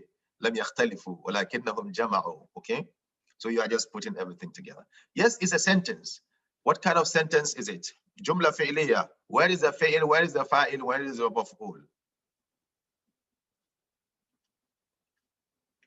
How do you determine where the fi'il is? What kind of fi'il is it? And where is the fi'il, fa'il, maf'ul if there is jumla fi'liya? I'm not going to ask you about the translation. The translation is easy. Yes, akraha is the fi'il. Very good. Where is the fa'il? Where is the fa'il? Akraha is the fi'il, Aisha says. Where is the fa'il? So if this is akrah is the fa'il. Sorry, is the fi'il. Where's the fa'il?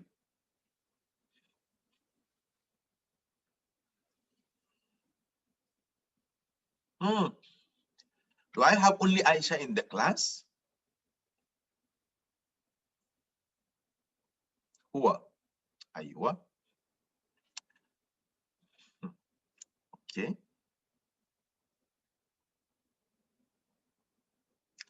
You see, akrah, like nasar, nasar. In this case, this one is a particular family, family number 4 in sarf. So you get to know that it started with this alif, but this alif is part of the word, by the way. It's not full mudari. It's fi'l madi. So akrah, akraha is actually 4-letter word. So anta is the file, not here. Anta is the file. Na is the maf'ul. Okay. So akrahta anta nahnu. You forced us.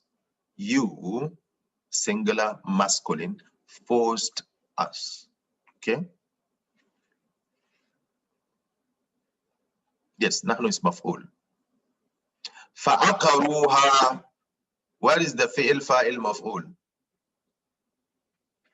Where is the fi'il fa'il maf'ul? In fa'akaruha. Okay. Where is the fa'il?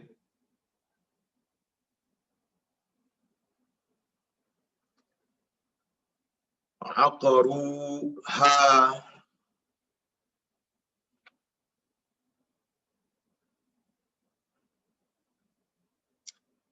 عقروا. Where is the fa'il?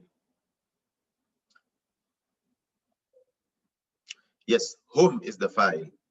Aqaru, hum. So the u here indicates that is hum. Okay. Aqaru, they hamstrung ha it. Okay. Ha here. Jamil, here is the maf'ul. Very good. Yes, hum. Yes, Abib. Hum is the fa'il.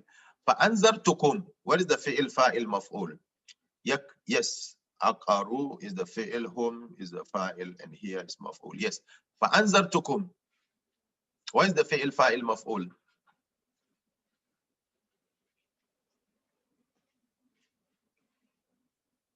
Anzar is the fi'il.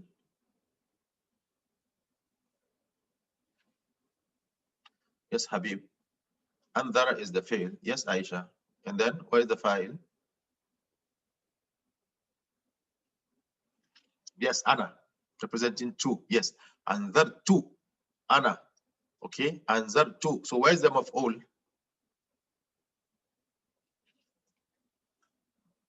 What is antum? What is antum, Amina? Yes, antum. Kum, antum. Okay, is that what you mean? Okay. Start it together. So you just need to put everything together. So for anzar fa is atifa. Anzar. So andar is the fi'il, tu is the fa'il, and then hum is the maf'ul. Anzalnahu. Give me the jumla. Yes, thank you, Nabila. Thank you, Aisha. Thank you, Aminu. Yes. Anzalnahu. Anzalnahu did what to who? It is who did what to who? Nahnu did what? Nahnu huwa. Okay. So Nahnu anzala huwa, right? I like that one. You see, if you say Nahnu anzala huwa, it's a very good, that means you understand exactly what the Arabic statement is saying. And that's what we say, belonging or getting attached to the sentence. So anzala is supposed to be anzal, not anjal. Okay. It's anzala, the fa'il, nahnu is the fa'il, who is the huwa maf'ul. Very good. Ata'nakum. What about ata'nakum? What is the fi'il? What is the fa'il? Or who is the fi'il and who is the fa'il? Who is the maf'ul bihi? Sorry. What is the fi'il? Who is the fa'il? And what is the maf'ul? Ata'nakum. Just one.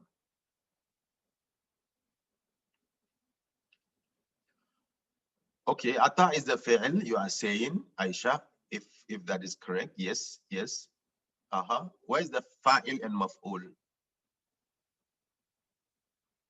Ata. Yes, it's ata. Bitta.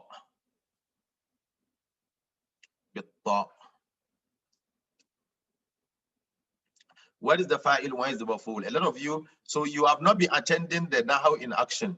That is why you are struggling now. If you are attending, what is nahnu? Feminine plural. What is that?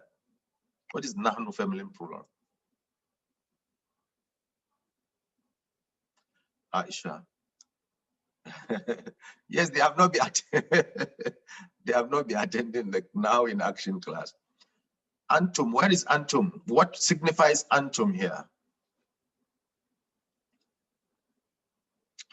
Ata'na is hunna. Sorry. Yes.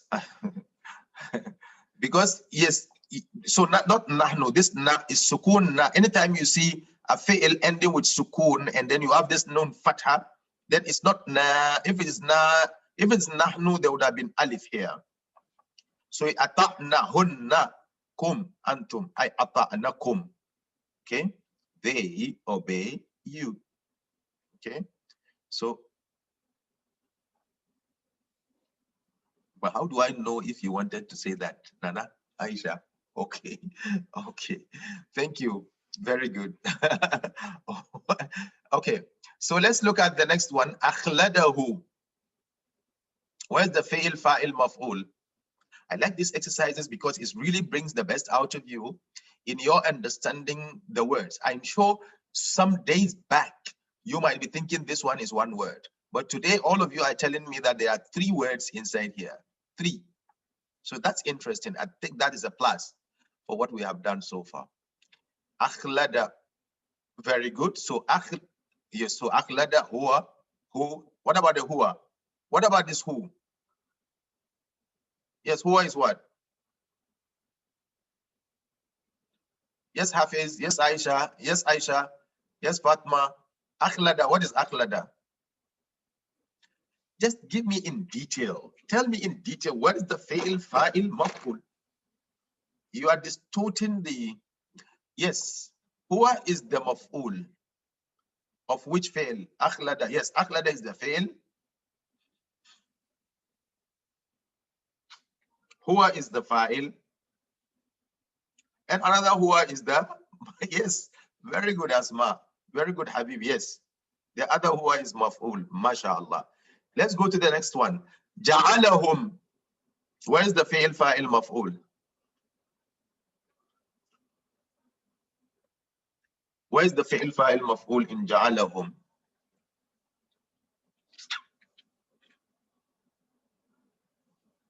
Ja'ala is the, okay, ja'ala is the fa'il, okay. Where's the fa'il and maf'ul? Ja'ala is the fa'il, huwa is the fa'il, or the fa'il. Ja'ala fa'il, huwa is the fa'il, and hum is maf'ul. Absolutely correct. You see the senior, you see, yes, so, yes, so it's, it's fa'il, fa'il, and maf'ul. MashaAllah. Very good, Habib. Very good, Aisha. Thank you very much, Shaban and Sha'ban and Fatima. Let's go to أعطيناك. أعطيناك. Give me the pronouns. Sorry, give me the فعل فاعل مفعول.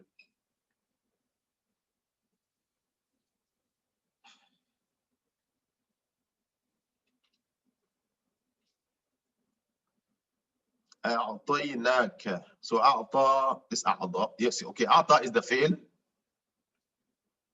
Where is the فاعل? Hey, why is it a collaboration? One does the فعل, the other does.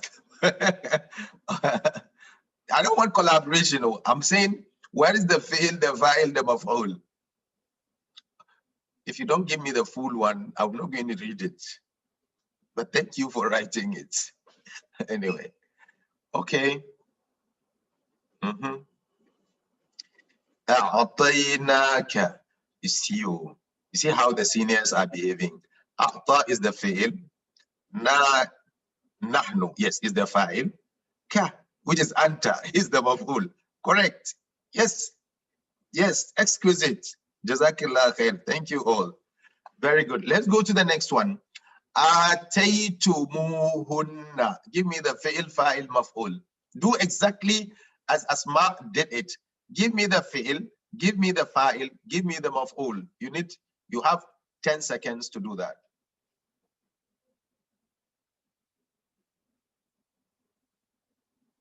Don't paste it until I say do. آتيتموهن.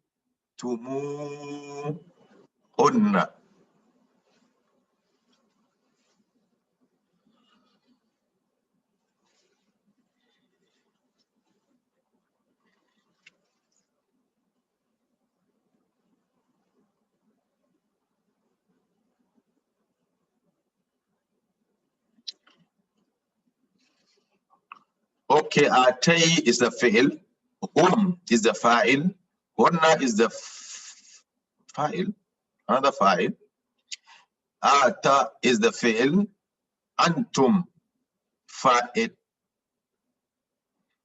Yes, yes, Shaban. Hunna is the maf'ul. Very good. And antum is the fa'il. Very good. Is ataytum. You remember, it's not hum. Hum is not a fa'il, Aisha. Ataytum, anytime you see, yes, yes. Anytime you see tumu, tumu, that wow is a standard wow that is put there for flow only. It's just for flow. It's actually ataytum hunna. Ataytum hunna. But it's not written ataytumhunna. The standard is to bring this wow that is always prolonged. Okay, so we say ataytumuhunna. Yes, ata is the fi'il, antum fa'il. Yes, hunna is maf'ul. Very good, very good. Thank you, Habib. Thank you, Asma. Okay, okay, very good. Let's go now to that.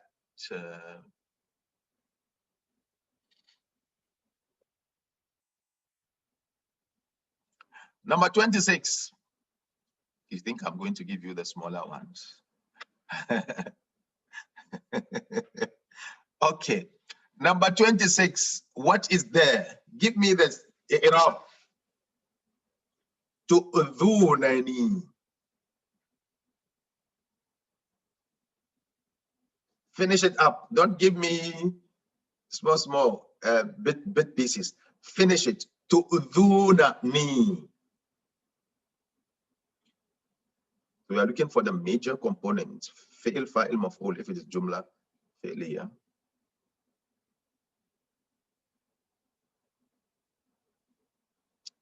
Tu'dhunani. Number 26. This one. That's what we are learning now.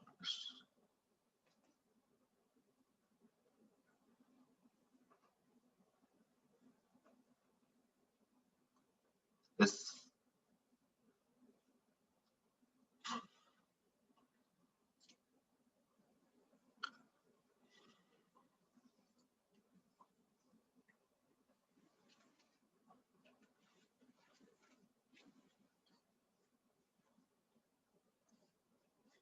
Two seconds more. Aisha is already done about 5 seconds ago. So Aisha says tu'zu. Tu'zu is the fi'il. Aywa, majhul, you said. Okay. Tu'zu, majhul. You said whom is fa'il. And then ana is maf'ul. MashaAllah. Okay.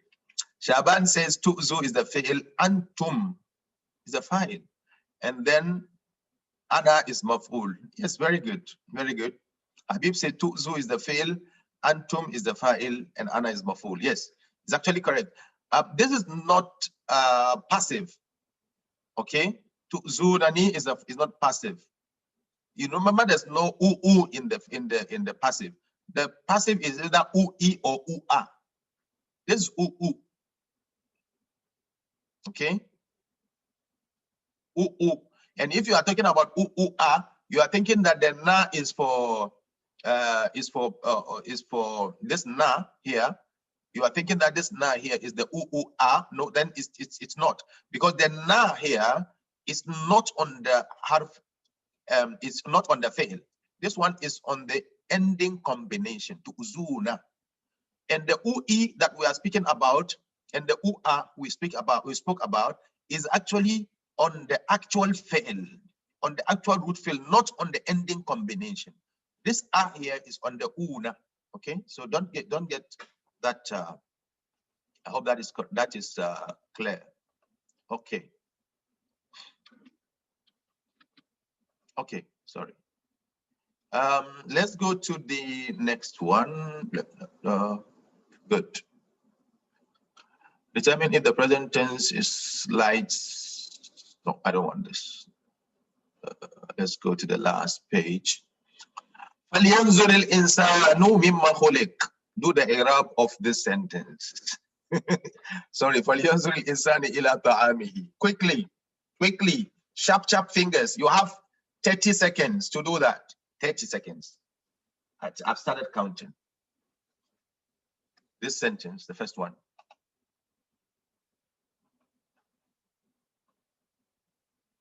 فَلْيَنْظُرِ الْإِنسَانُ إِلَى طَعَامِهِ.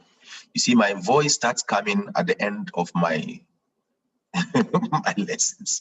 So my tajweed and my gunna start appearing better when I am relaxed at the end of my sessions. So today is my day. Please keep on working. Okay? فَلْيَنظُرِ الْإِنسَانُ إِلَى طَعَامِهِ.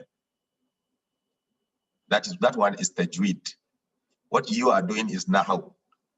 So please concentrate and leave my voice alone.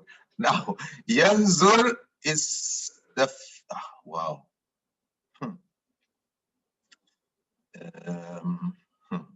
Anyway, 5 seconds more.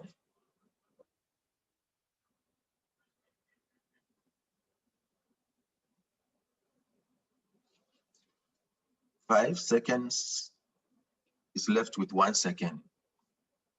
I need one other opinion apart from Aisha's. Well done, Aisha. It's quite a fast attempt.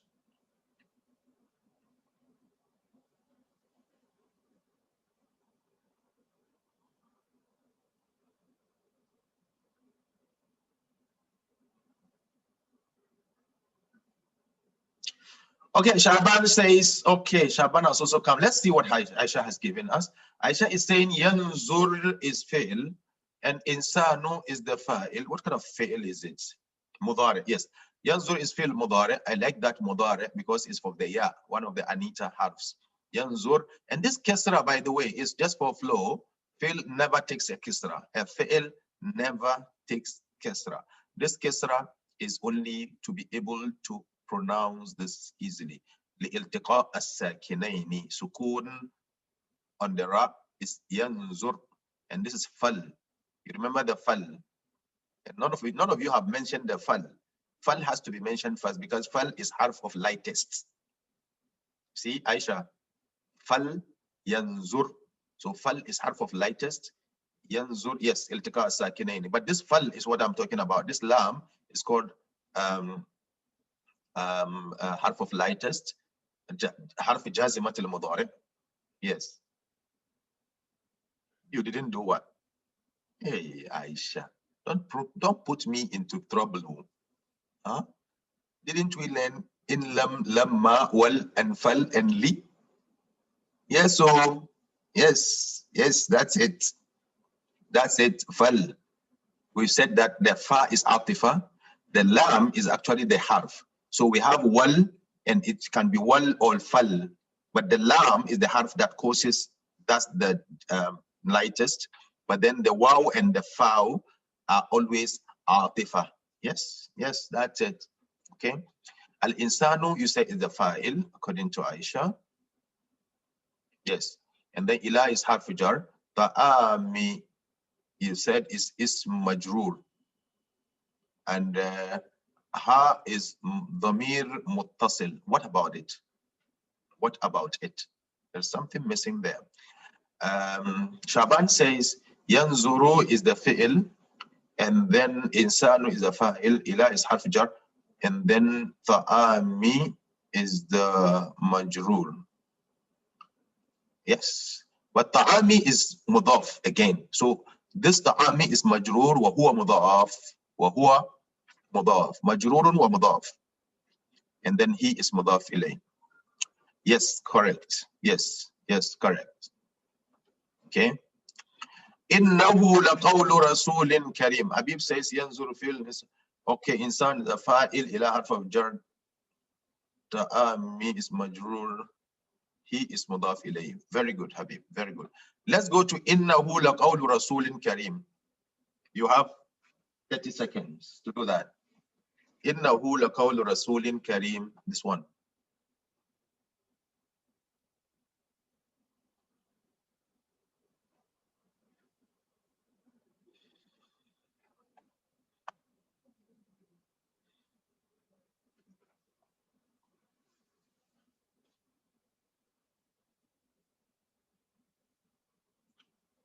Today we are doing the Arab. We are now identifying our Jumla, and then we are able to do the Arab accordingly. We'll do this last Arab, and then we will end this session, and then I will take you through some tidbits, and then we are, inshallah, done. Okay.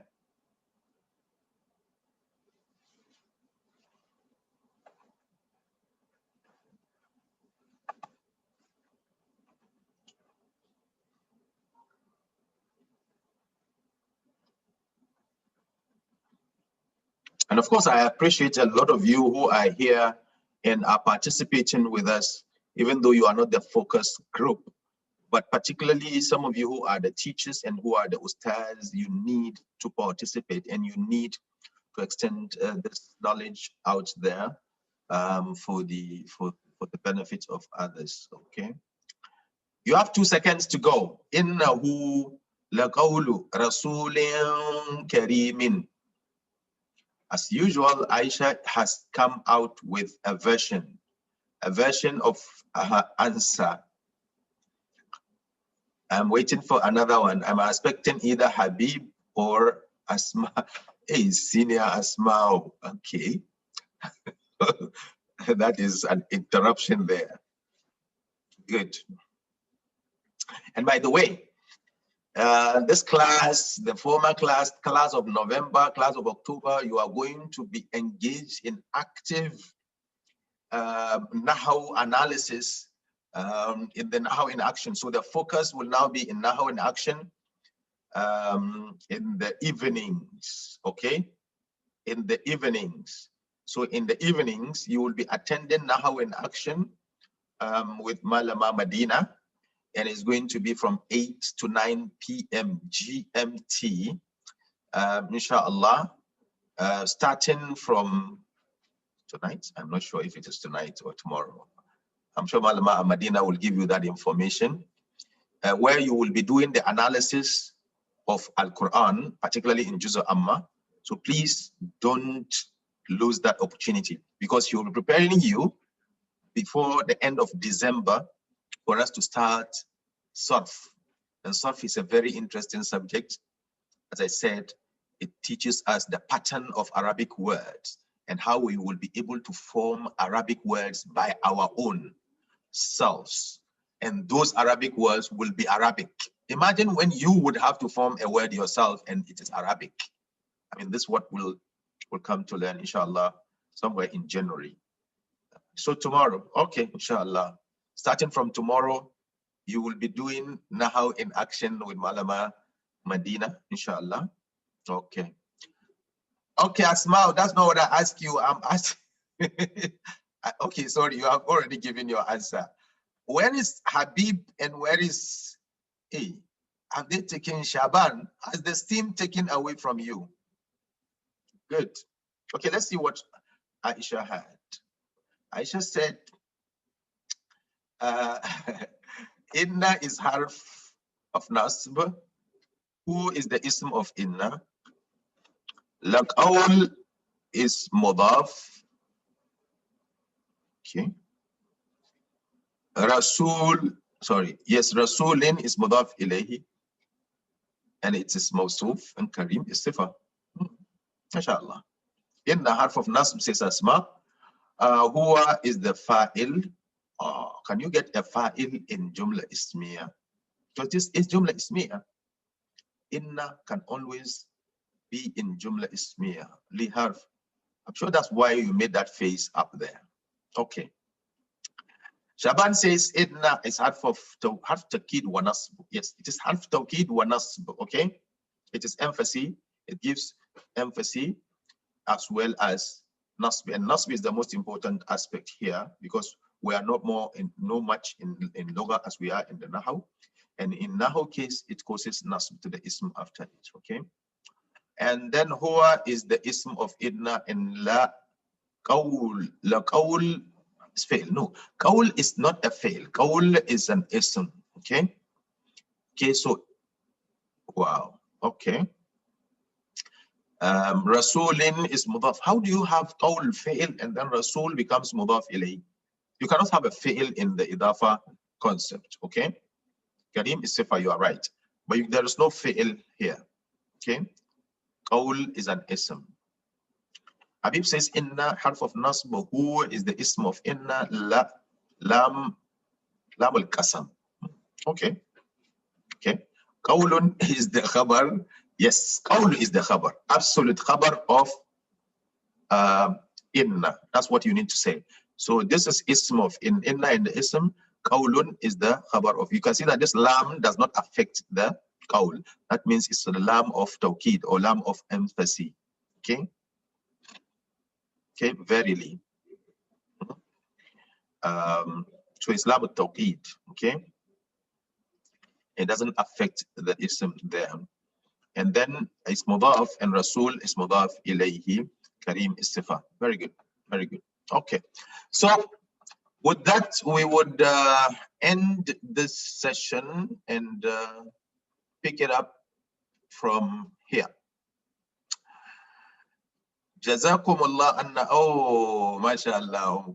We wish you all the best. She says, Assalamu alaikum, brothers and sisters. Put me in your prayers. I'm not well. Oh, mashallah. May Allah subhanahu wa ta'ala give you good health. We pray that the barakah that is in what we are doing here give you shifa, at-tahuran, inshallah. May Allah make it a form of expiation of your wrongs or of your mistakes. And we hope that Allah subhanahu wa ta'ala, bless you for the patience, and in every dose of medicine you take, Allah subhanahu wa ta'ala put in not only shifa, but barakah. And all those who are around you taking care of you, we pray that Allah give them the wisdom and guidance to be able to prescribe and give you the right doses of medicine and good care. We are so much sympathetic with your situation. We pray for your good health. Ya Rabbal Alameen. اللهم اشف أنت الشافع لا شفاء إلا شفاء لا يغادر سقما. أسكن أيها المرض، أسكن بجلال الله، أسكن ولا حول ولا قوة إلا بالله. اللهم إنك قد أقدرت بعد خلقك على السحر والشر، وأقدرت بخيرك خير. اللهم إنك قد أقدرت بعد خلقك على السحر والشر، ولكنك احتفظت لذاتك بإذن الضر. اللهم إنا نسألك بما احتفظت به مما أقدرت عليه بحق قولك بسم الله الرحمن الرحيم، وما هم بضارين به من أحد إلا بإذن الله، وما هم بضارين به من أحد إلا بإذن الله، وما هم بضارين به من أحد إلا بإذن الله. We ask Allah subhanahu wa ta'ala the blessings of this moment for what we are doing for his own sake, that he asks and that he accepts the dua from us, from any one of us here who is so close to him at this moment.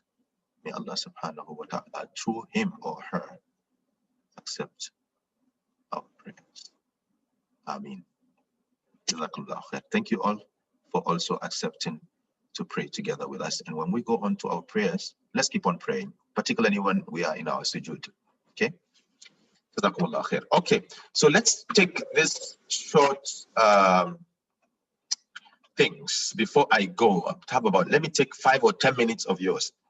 What I want to share with you is that most of the times when we are using our computers, particularly when we want to use our computers to type Arabic, we have difficulties. Let me share with you how you can easily make your Quran Arabic enabled. Don't look at the Edmodo. I'm not setting any more questions. Okay. Okay. So if you have your computer like this, all you have to do is, depending on what version you have, okay, you go and you type languages, okay, or settings. You go to the settings of your computer. If you go to your the settings of your computer, I hope you've seen what I'm doing. Please, can you see what I'm doing? Can you see what I'm doing? You go to the settings. Can you see what I'm doing, please? Okay. So you go to your settings, and wherever you see the word language, okay, just click it. Sometimes it's regional language, depending on your operating system. You will see language. And then when you see the language, just click on it. You will see the word add a preferred language, okay? If you click on the add, it will give you all the languages that are available in your operating system. Then you choose the Arabic, whichever Arabic you want, okay? That you want to add. And then you say next, and then it will add. So don't forget, just type language on your searching window or your searching box, and then you go and add a language. So it's about adding a language. Don't forget that. Add a language and you will get it, okay? And then when you do that, you will see it appear here, just on the bottom right corner of your screen. You will see English, and then when you click on it, you see the options that has been added, okay? So don't forget, just type language, go there, you will see add, and then you will see the language you want to add, okay? That's the first thing. The second thing is, you need to go onto your Google and type Al-Quran or Quran in MS Word. Just type this and search for it. Quran in MS Word. It will give you a version of Al-Quran that you can install on your computer, which you can be using to do your exercises, so that anytime you want to do the Arab of any verse, you can go into that add-in. You know, when you download it, it will come onto your computer like this. So it will be like an add-in here. So it will be an add-in on your Word document. And then you can always download the Quran from that. And then you can always work on it, whatever you want to do. For instance, so you see, I've downloaded this, and I can always do the Arab of this one as and when, or whatever I want to do with it, I can do it. So for instance, if I take this as an instance or an example, Alhamdulillah Rabbil Alameen, so I come and do my Arab like this because I've downloaded it. I can now do the coloring, okay? Fi'il, so harf, this is the harf, and this is an ism. You remember how we do our colorings. This is an ism. Lillahi, lam, you just highlight it. You say lam is a harf, and then Allah itself is an ism, okay?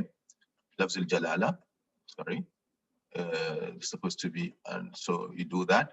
You highlight it. You always hold the mouse, you highlight it, and you color it red. Sorry, I'm calling it red, or I'm coloring them. Okay, color it red. Rabbi is another ism. You color it red. So all reds are colored, all isms are colored red, and all harfs are colored green, and then all fi'ls are colored purple. So for instance, I can do this, and then after doing it, ism, fi'l, harf, then I will come and look at the fragment. Lillahi is a fragment. I can underline and say, I would use one underline for fragment, okay? Rabbil Alameen is mudaf ilayhi. I can use double lines for that, okay? So you practice with these kind of things by downloading verses from the Quran and manipulating them, and then you can always delete them when you are done, so that you will keep them because they represent verses of the Quran. So you go and try downloading that version of an add-in. It's called an add-in. It will add it to your Word document. So anytime you launch your Word document, you will find it here as an add-in. If you click it, you will see the Quran, and then you can always use it. Okay, very good. Now, the third thing I want to share with you is a lot of the time when we are typing, you know, and we want to, when we are typing Arabic, okay, when we are typing Arabic, for instance, Bismillah ar-Rahman Ar-Rahim. Okay. Alhamdu lillahi rabbil alameen. Rahman Rahim. So you realize that when I was typing, oh, maybe let me make it a little bit bigger for some people who cannot see it well. You know, when we are typing Ar-Rahman, a lot of the time there is a small alif here called the dagger alif. Okay, this one. How do you type it? So, so this dagger alif is actually a function, okay? A function that is inside. You can't find it on the keyboard. So you need to fix it yourself. This dagger alif, this small alif on top of the harf. For instance, if you want to write Musa, so I'm sure if you go onto your computer and try typing Musa, you'll be able to type it, but you will not find this because you did not set it. So you need to set it so that you have the dagger alif in there. How do you get this dagger alif? It's actually in the symbols. So what you do is you open your Word document and then you go into insert. Okay, go into insert and you go into symbols here, symbols. And then you click more symbols. When you open more symbols, you search for this code 0670. Just search for it. Okay, search for it on your Unicode section. Okay, 0670. When you search for it, then you will go and give it a shortcut. Okay, give it a shortcut. How do you give it a shortcut? If you see that dagger alif in the symbols, you click it and then it will give you the character. Or if you are able to memorize or write down this code, you can always set the dagger alif with it. And then you will click on this button, shortcut key. You see here, this is my shortcut. So I created this shortcut for it, Alt V. So anytime I type on Alt V, it gives me that dagger alif. And in your case, if you click on the dagger alif and you click on shortcut, you will see that here there is nothing. So it will allow you here to type something. So for instance, if I type Alt Z, then I will be changing this into Alt Z. So whatever combination of keys that I created here will be the keys that will lead me or that will help me type that particular character. Okay, so when I close it and close this, it will work for me. Anytime I want to type this particular dagger alif, I will just press on Alt V because that's what I have set for it as a shortcut. And you can set a shortcut of whatever character, but it has to be a combination of Alt and another digit. Okay, that's very important for some of you who would like to use the Word to do typings and so on. The next one is, how do we, for instance, if I'm typing in Arabic and then I want to write numbers 1, 2, 3, 4, 5 like this. You see, I'm writing Arabic, but some of you will be typing and then it will not be Arabic. It will be English. So you will see the 1, 2, 3, 4. In fact, the 1, 2, 3, 4 in English is actually Arabic. Okay. So how are you able to type it in Arabic like this? What you do is you open your Word document, you go to File, you go to Options here, and then you come to Advanced. Okay, Advanced. When you go to Advanced, you scroll down to somewhere calling that is titled or headed Show Document Content. Document Content. Okay, Document Content. This place, you can either make it Hindi or context, but the best thing is make it context. If you make it context, it means that anytime I'm typing a particular language, give me both what I'm typing, including figures. So give me the equivalent figures in that particular language. So you make the numerals by context. When you do that and you save it, it will always be appearing as 1, 2, 3, 4, 5 in Arabic. It will not be appearing in English. Okay. So so you go into, again, File, Options, Advanced, and then you go to Document Content or Show Document Content.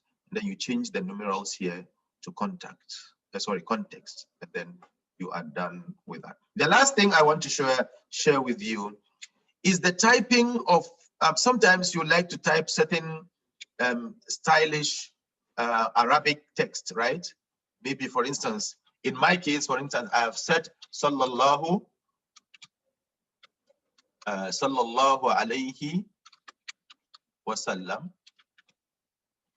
You know, when I type sallallahu alayhi wasallam, it becomes that. Okay, it becomes that. How? Well, okay. Sallallahu alayhi wasallam becomes that. I didn't type it and put it in this format. All what I typed was sallallahu alayhi wasallam, like this.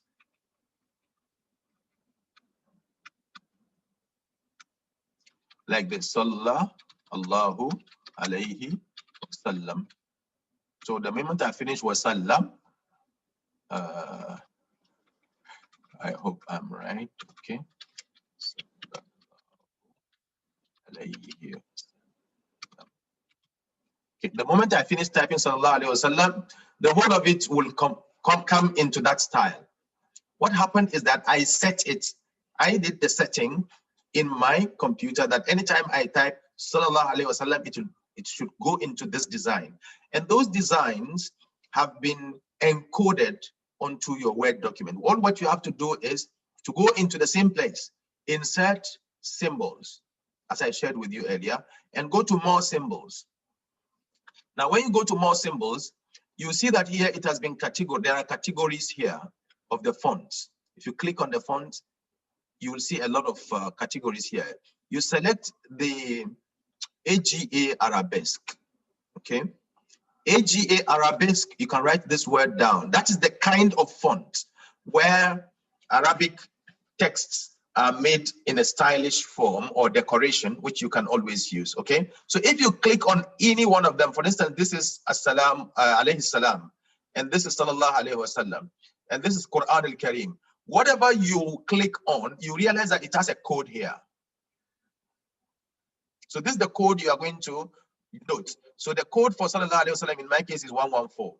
So if I click on 114, even if it is not if the page here is not showing, for instance, if I scroll up, it can go anywhere. But if I type that code, it will come there immediately. And when it does that, it will show me the word what I'm looking for. Okay. So if it shows me the code, I'll just go to the shortcut. In my case, I had Sallallahu Alaihi Wasallam. Where is it? Bismillah ar-Rahman ar-Rahim. Okay. Bismillah. Sallallahu Alaihi Wasallam. Alayhi salatu wasalam.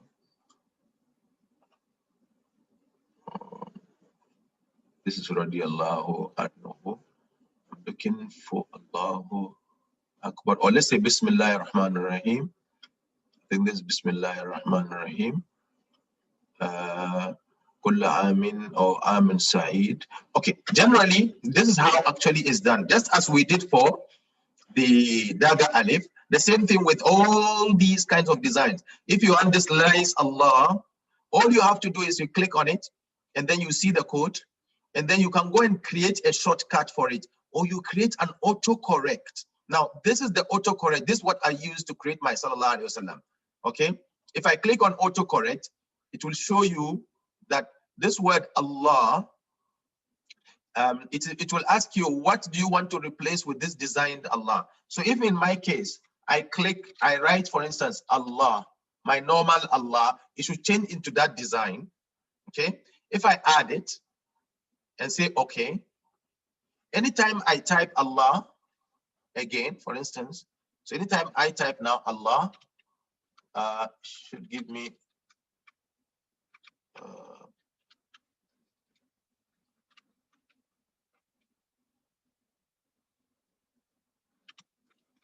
okay, that's not exactly what I typed, maybe. Let me go back and see insert symbol. Okay, let me say alayhi salam. Okay, so let me give an example of alayhi salam. Alayhi salam. Okay, so you see, alayhi salam is also one of the ones that I have designed. So by alayhi salam, the moment I type alayhi salam, it will give me this particular design. How did it come about? Okay, let me give you an example of alayhi salam again. If you go back into the insert, you go into the symbol, you see that alayhi salam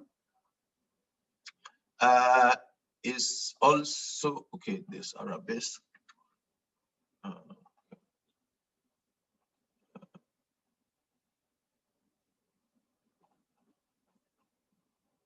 Okay.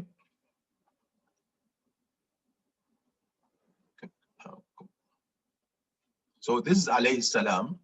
If I click on alayhi salam and I go into autocorrect, you will see what it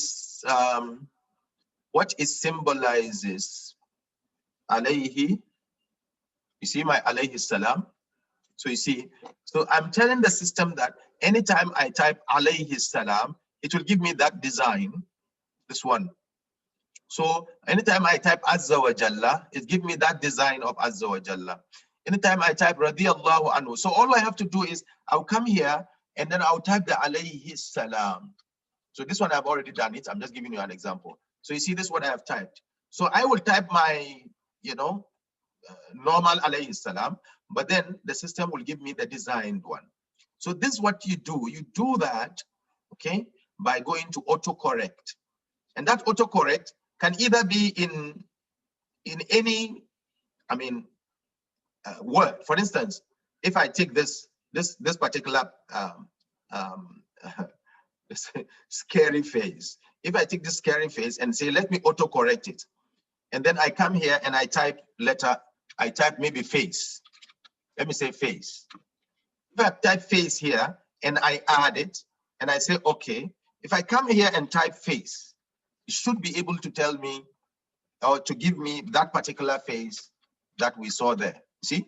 So face, when I type face and then I enter, it will give me that face. So basically, what you can always do is go to insert into symbols, more symbols, and then you check all the characters, all the things that you want to be able to type. You either create a shortcut for it or you create an autocorrect for it, okay? And you can always do that to all the symbols, okay? That is the last thing I'd want to share with you. I hope that we have learned something, and I hope that all that we have learned so far will be beneficial for all of us. Ismail, I saw you raise your hand, right?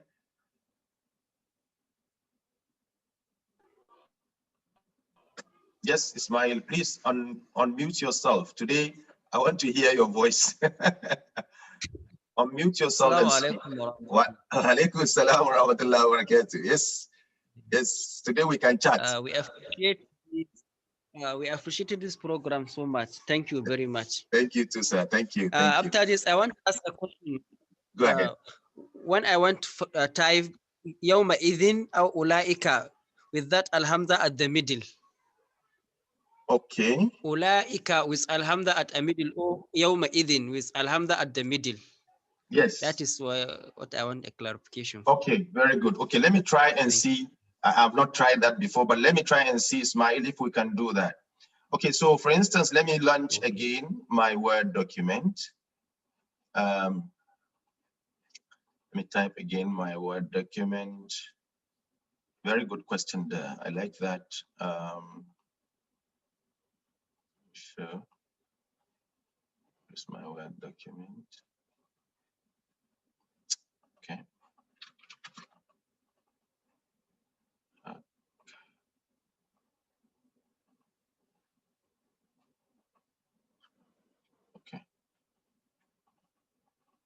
Okay, let me see. Can you see my Word document now? Ismail, can you see my Word document?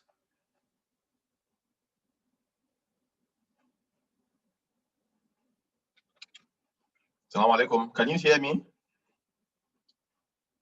Okay. Okay. Good. Now, so you want to type, for instance, ulaika. So you type Hamza. Let me make this bigger, a little bit bigger. And let me use this font. Okay. So you type your Hamza, U, and then you type your Lam, and then you type your Daga Alif, Ula, and then you type your Hamza, and then you type your Kaf. So you are saying you don't know how to type this one. Is that your question? This Hamza. Is that your question, Ismail? Oh, I hope I am not. Ismail, okay, so that's your question. So how do you type? Yes. So how do you type this particular Hamza? I don't know how I can tell you, but if you are typing, if you are using a normal keyboard, for instance, when you want to type Yawma Idhin, so you type Yawma, and then you have your Hamza. This Hamza is on letter Z on your keyboard. Letter Z, okay, on your keyboard. If I think if it is Azerty, if you are using, normally when you set your Arabic, you see that it is on your, I hope you, Ismail, are you following me?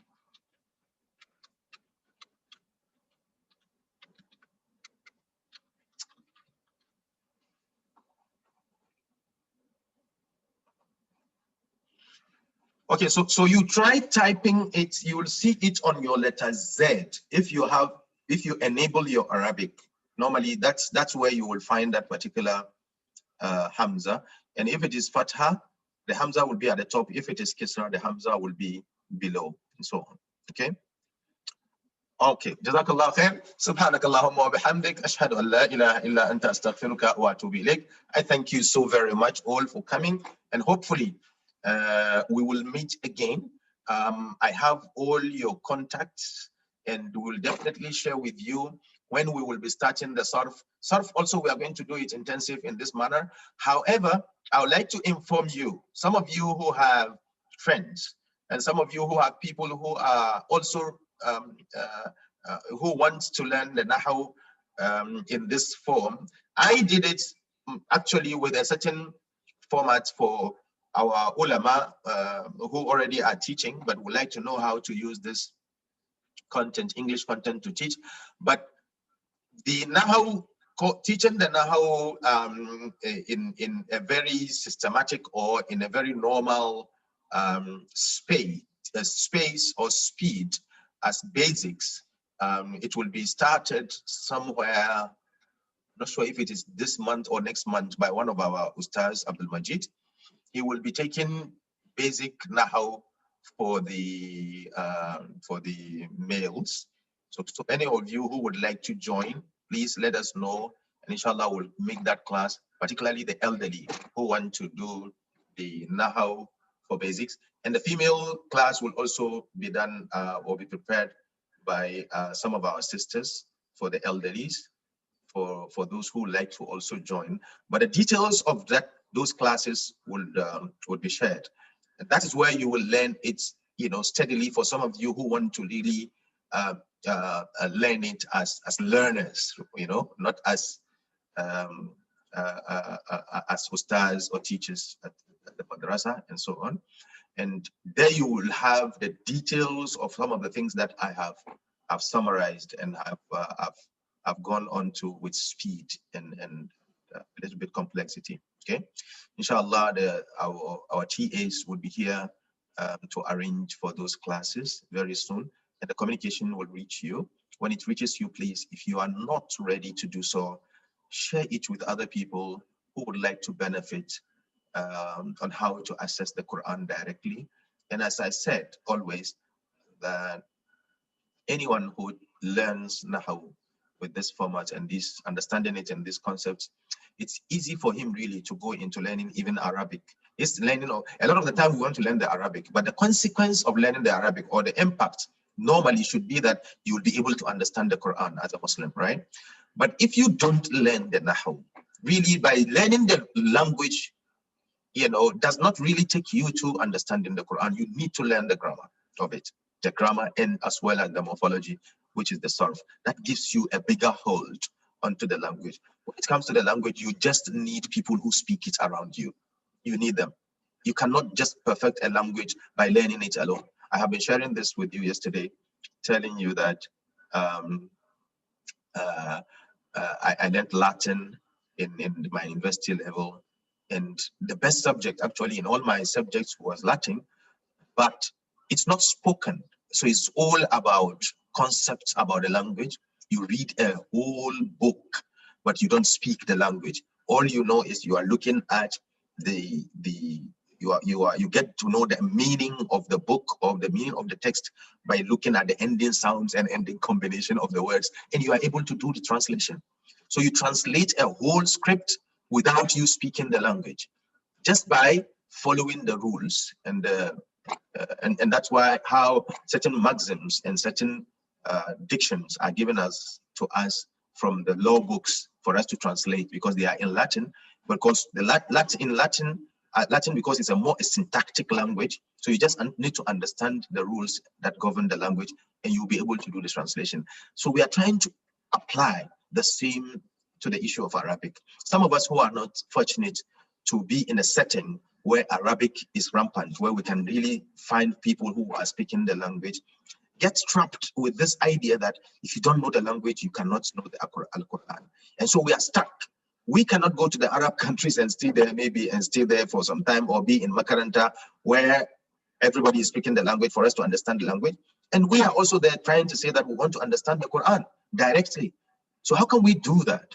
Then we need some of these remedies, some of these ways of teaching the language through the concept, or through the English content, to explain the concept, so that we will be able to relate to the Quran directly without necessarily speaking the language. And I think that is why what S.A.I.D Academy is trying to do as a team. And so I hope that you will pick up this message, share it with others, and please give us a call if you think we can even do this better for the benefit of the Ummah.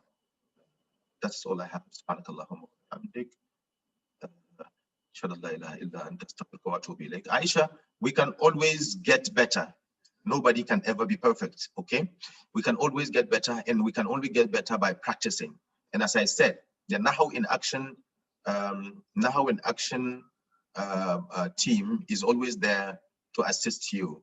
And so if you are able to attend those classes from tomorrow, inshallah, you will become better, because in those classes, it's just 1 hour every night. GMT, Nigerian time is 9 p.m. to 10 p.m. and Greenwich Meridian time is between 8 and 9 p.m. What they do is that they bring the verses from the Quran and they interpret it directly. And so with practice, you become better and better and better. Okay, Aisha? And of course, as I said, if we are fortunate to have sponsorship to run this program again, we will do it again as we did this time.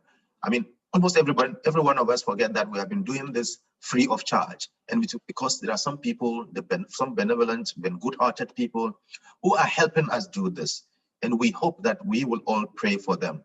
I mean, every single person who have learned something from what we have delivered so far, owes it a duty to pray for those people who are helping us bring these services to you. Yes, as a form of sadaqah, but at the same time, they deserve our dua. That may Allah subhanahu wa ta'ala safeguard them and safeguard their health and wealth. And we ask Allah subhanahu wa ta'ala to give us more of such people whose heart is filled with the care about the ummah and the benefit that the ummah can get from whatever Allah subhanahu wa ta'ala has bestowed them of wealth as well as of grace and blessings. We ask Allah subhanahu wa ta'ala for the better. And yes, my lieutenants are here. Ajia, Madina, Nora, Abdul Manaf, Abdul Majid, I'm sure they are all here. These are the TAs for the Nahaw in Action. So please pick up these names and make sure that you get in touch with them. Aisha.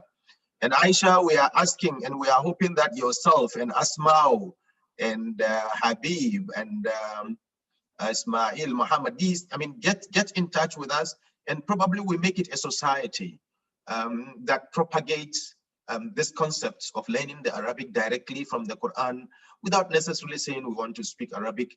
Let's make a team. We can do more collaboration wherever you are. I mean, as far as you have benefited from what we have done, you can also take it up from there.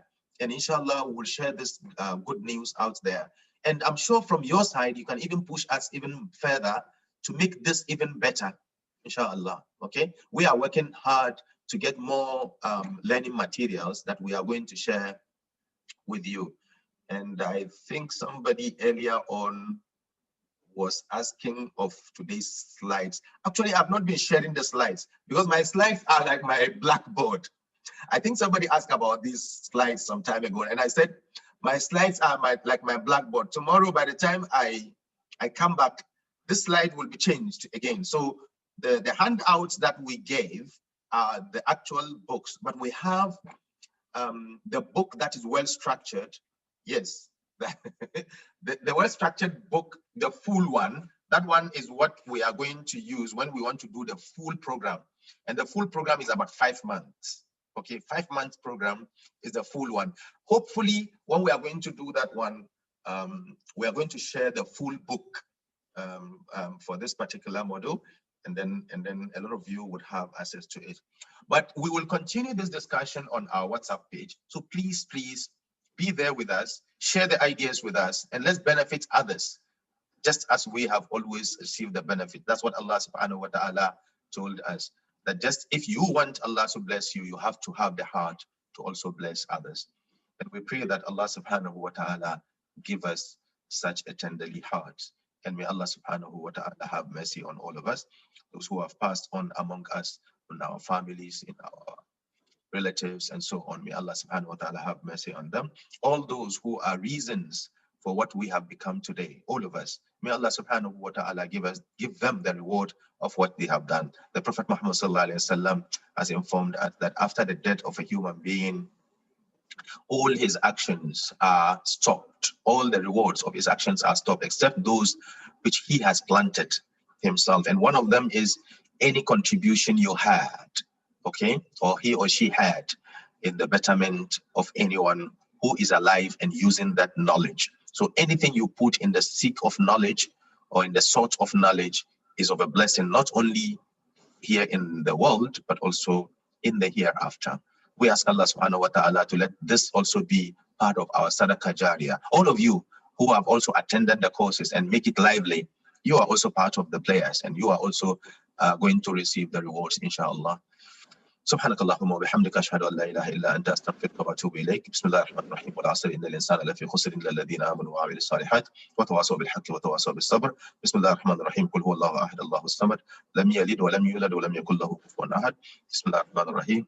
قل أعوذ برب الفلق من شر ما خلق ومن شر غاسق إذا وقب ومن شر النفاثات في العقد ومن شر حاسد إذا حسد. بسم الله الرحمن الرحيم. قل أعوذ برب الناس ملك الناس إله الناس من شر الوسواس الخناس الذي يوسوس في صدور الناس من الجنة والناس. والله يعصمك من الناس. الله يعصمك من الناس. والله يعصمك من الناس. إن الله وملائكته يصلون على النبي يا أيها الذين آمنوا صلوا عليه وسلموا تسليما. سبحان ربك رب العزة عما يصفون وسلام على المرسلين والحمد لله رب العالمين. صلوا على النبي الكريم. اللهم صل على محمد وعلى آل محمد كما صليت على إبراهيم وعلى آل إبراهيم وبارك على محمد وعلى آل محمد كما باركت على إبراهيم وعلى آل إبراهيم في العالمين إنك حميد مجيد. والسلام عليكم ورحمة الله وبركاته.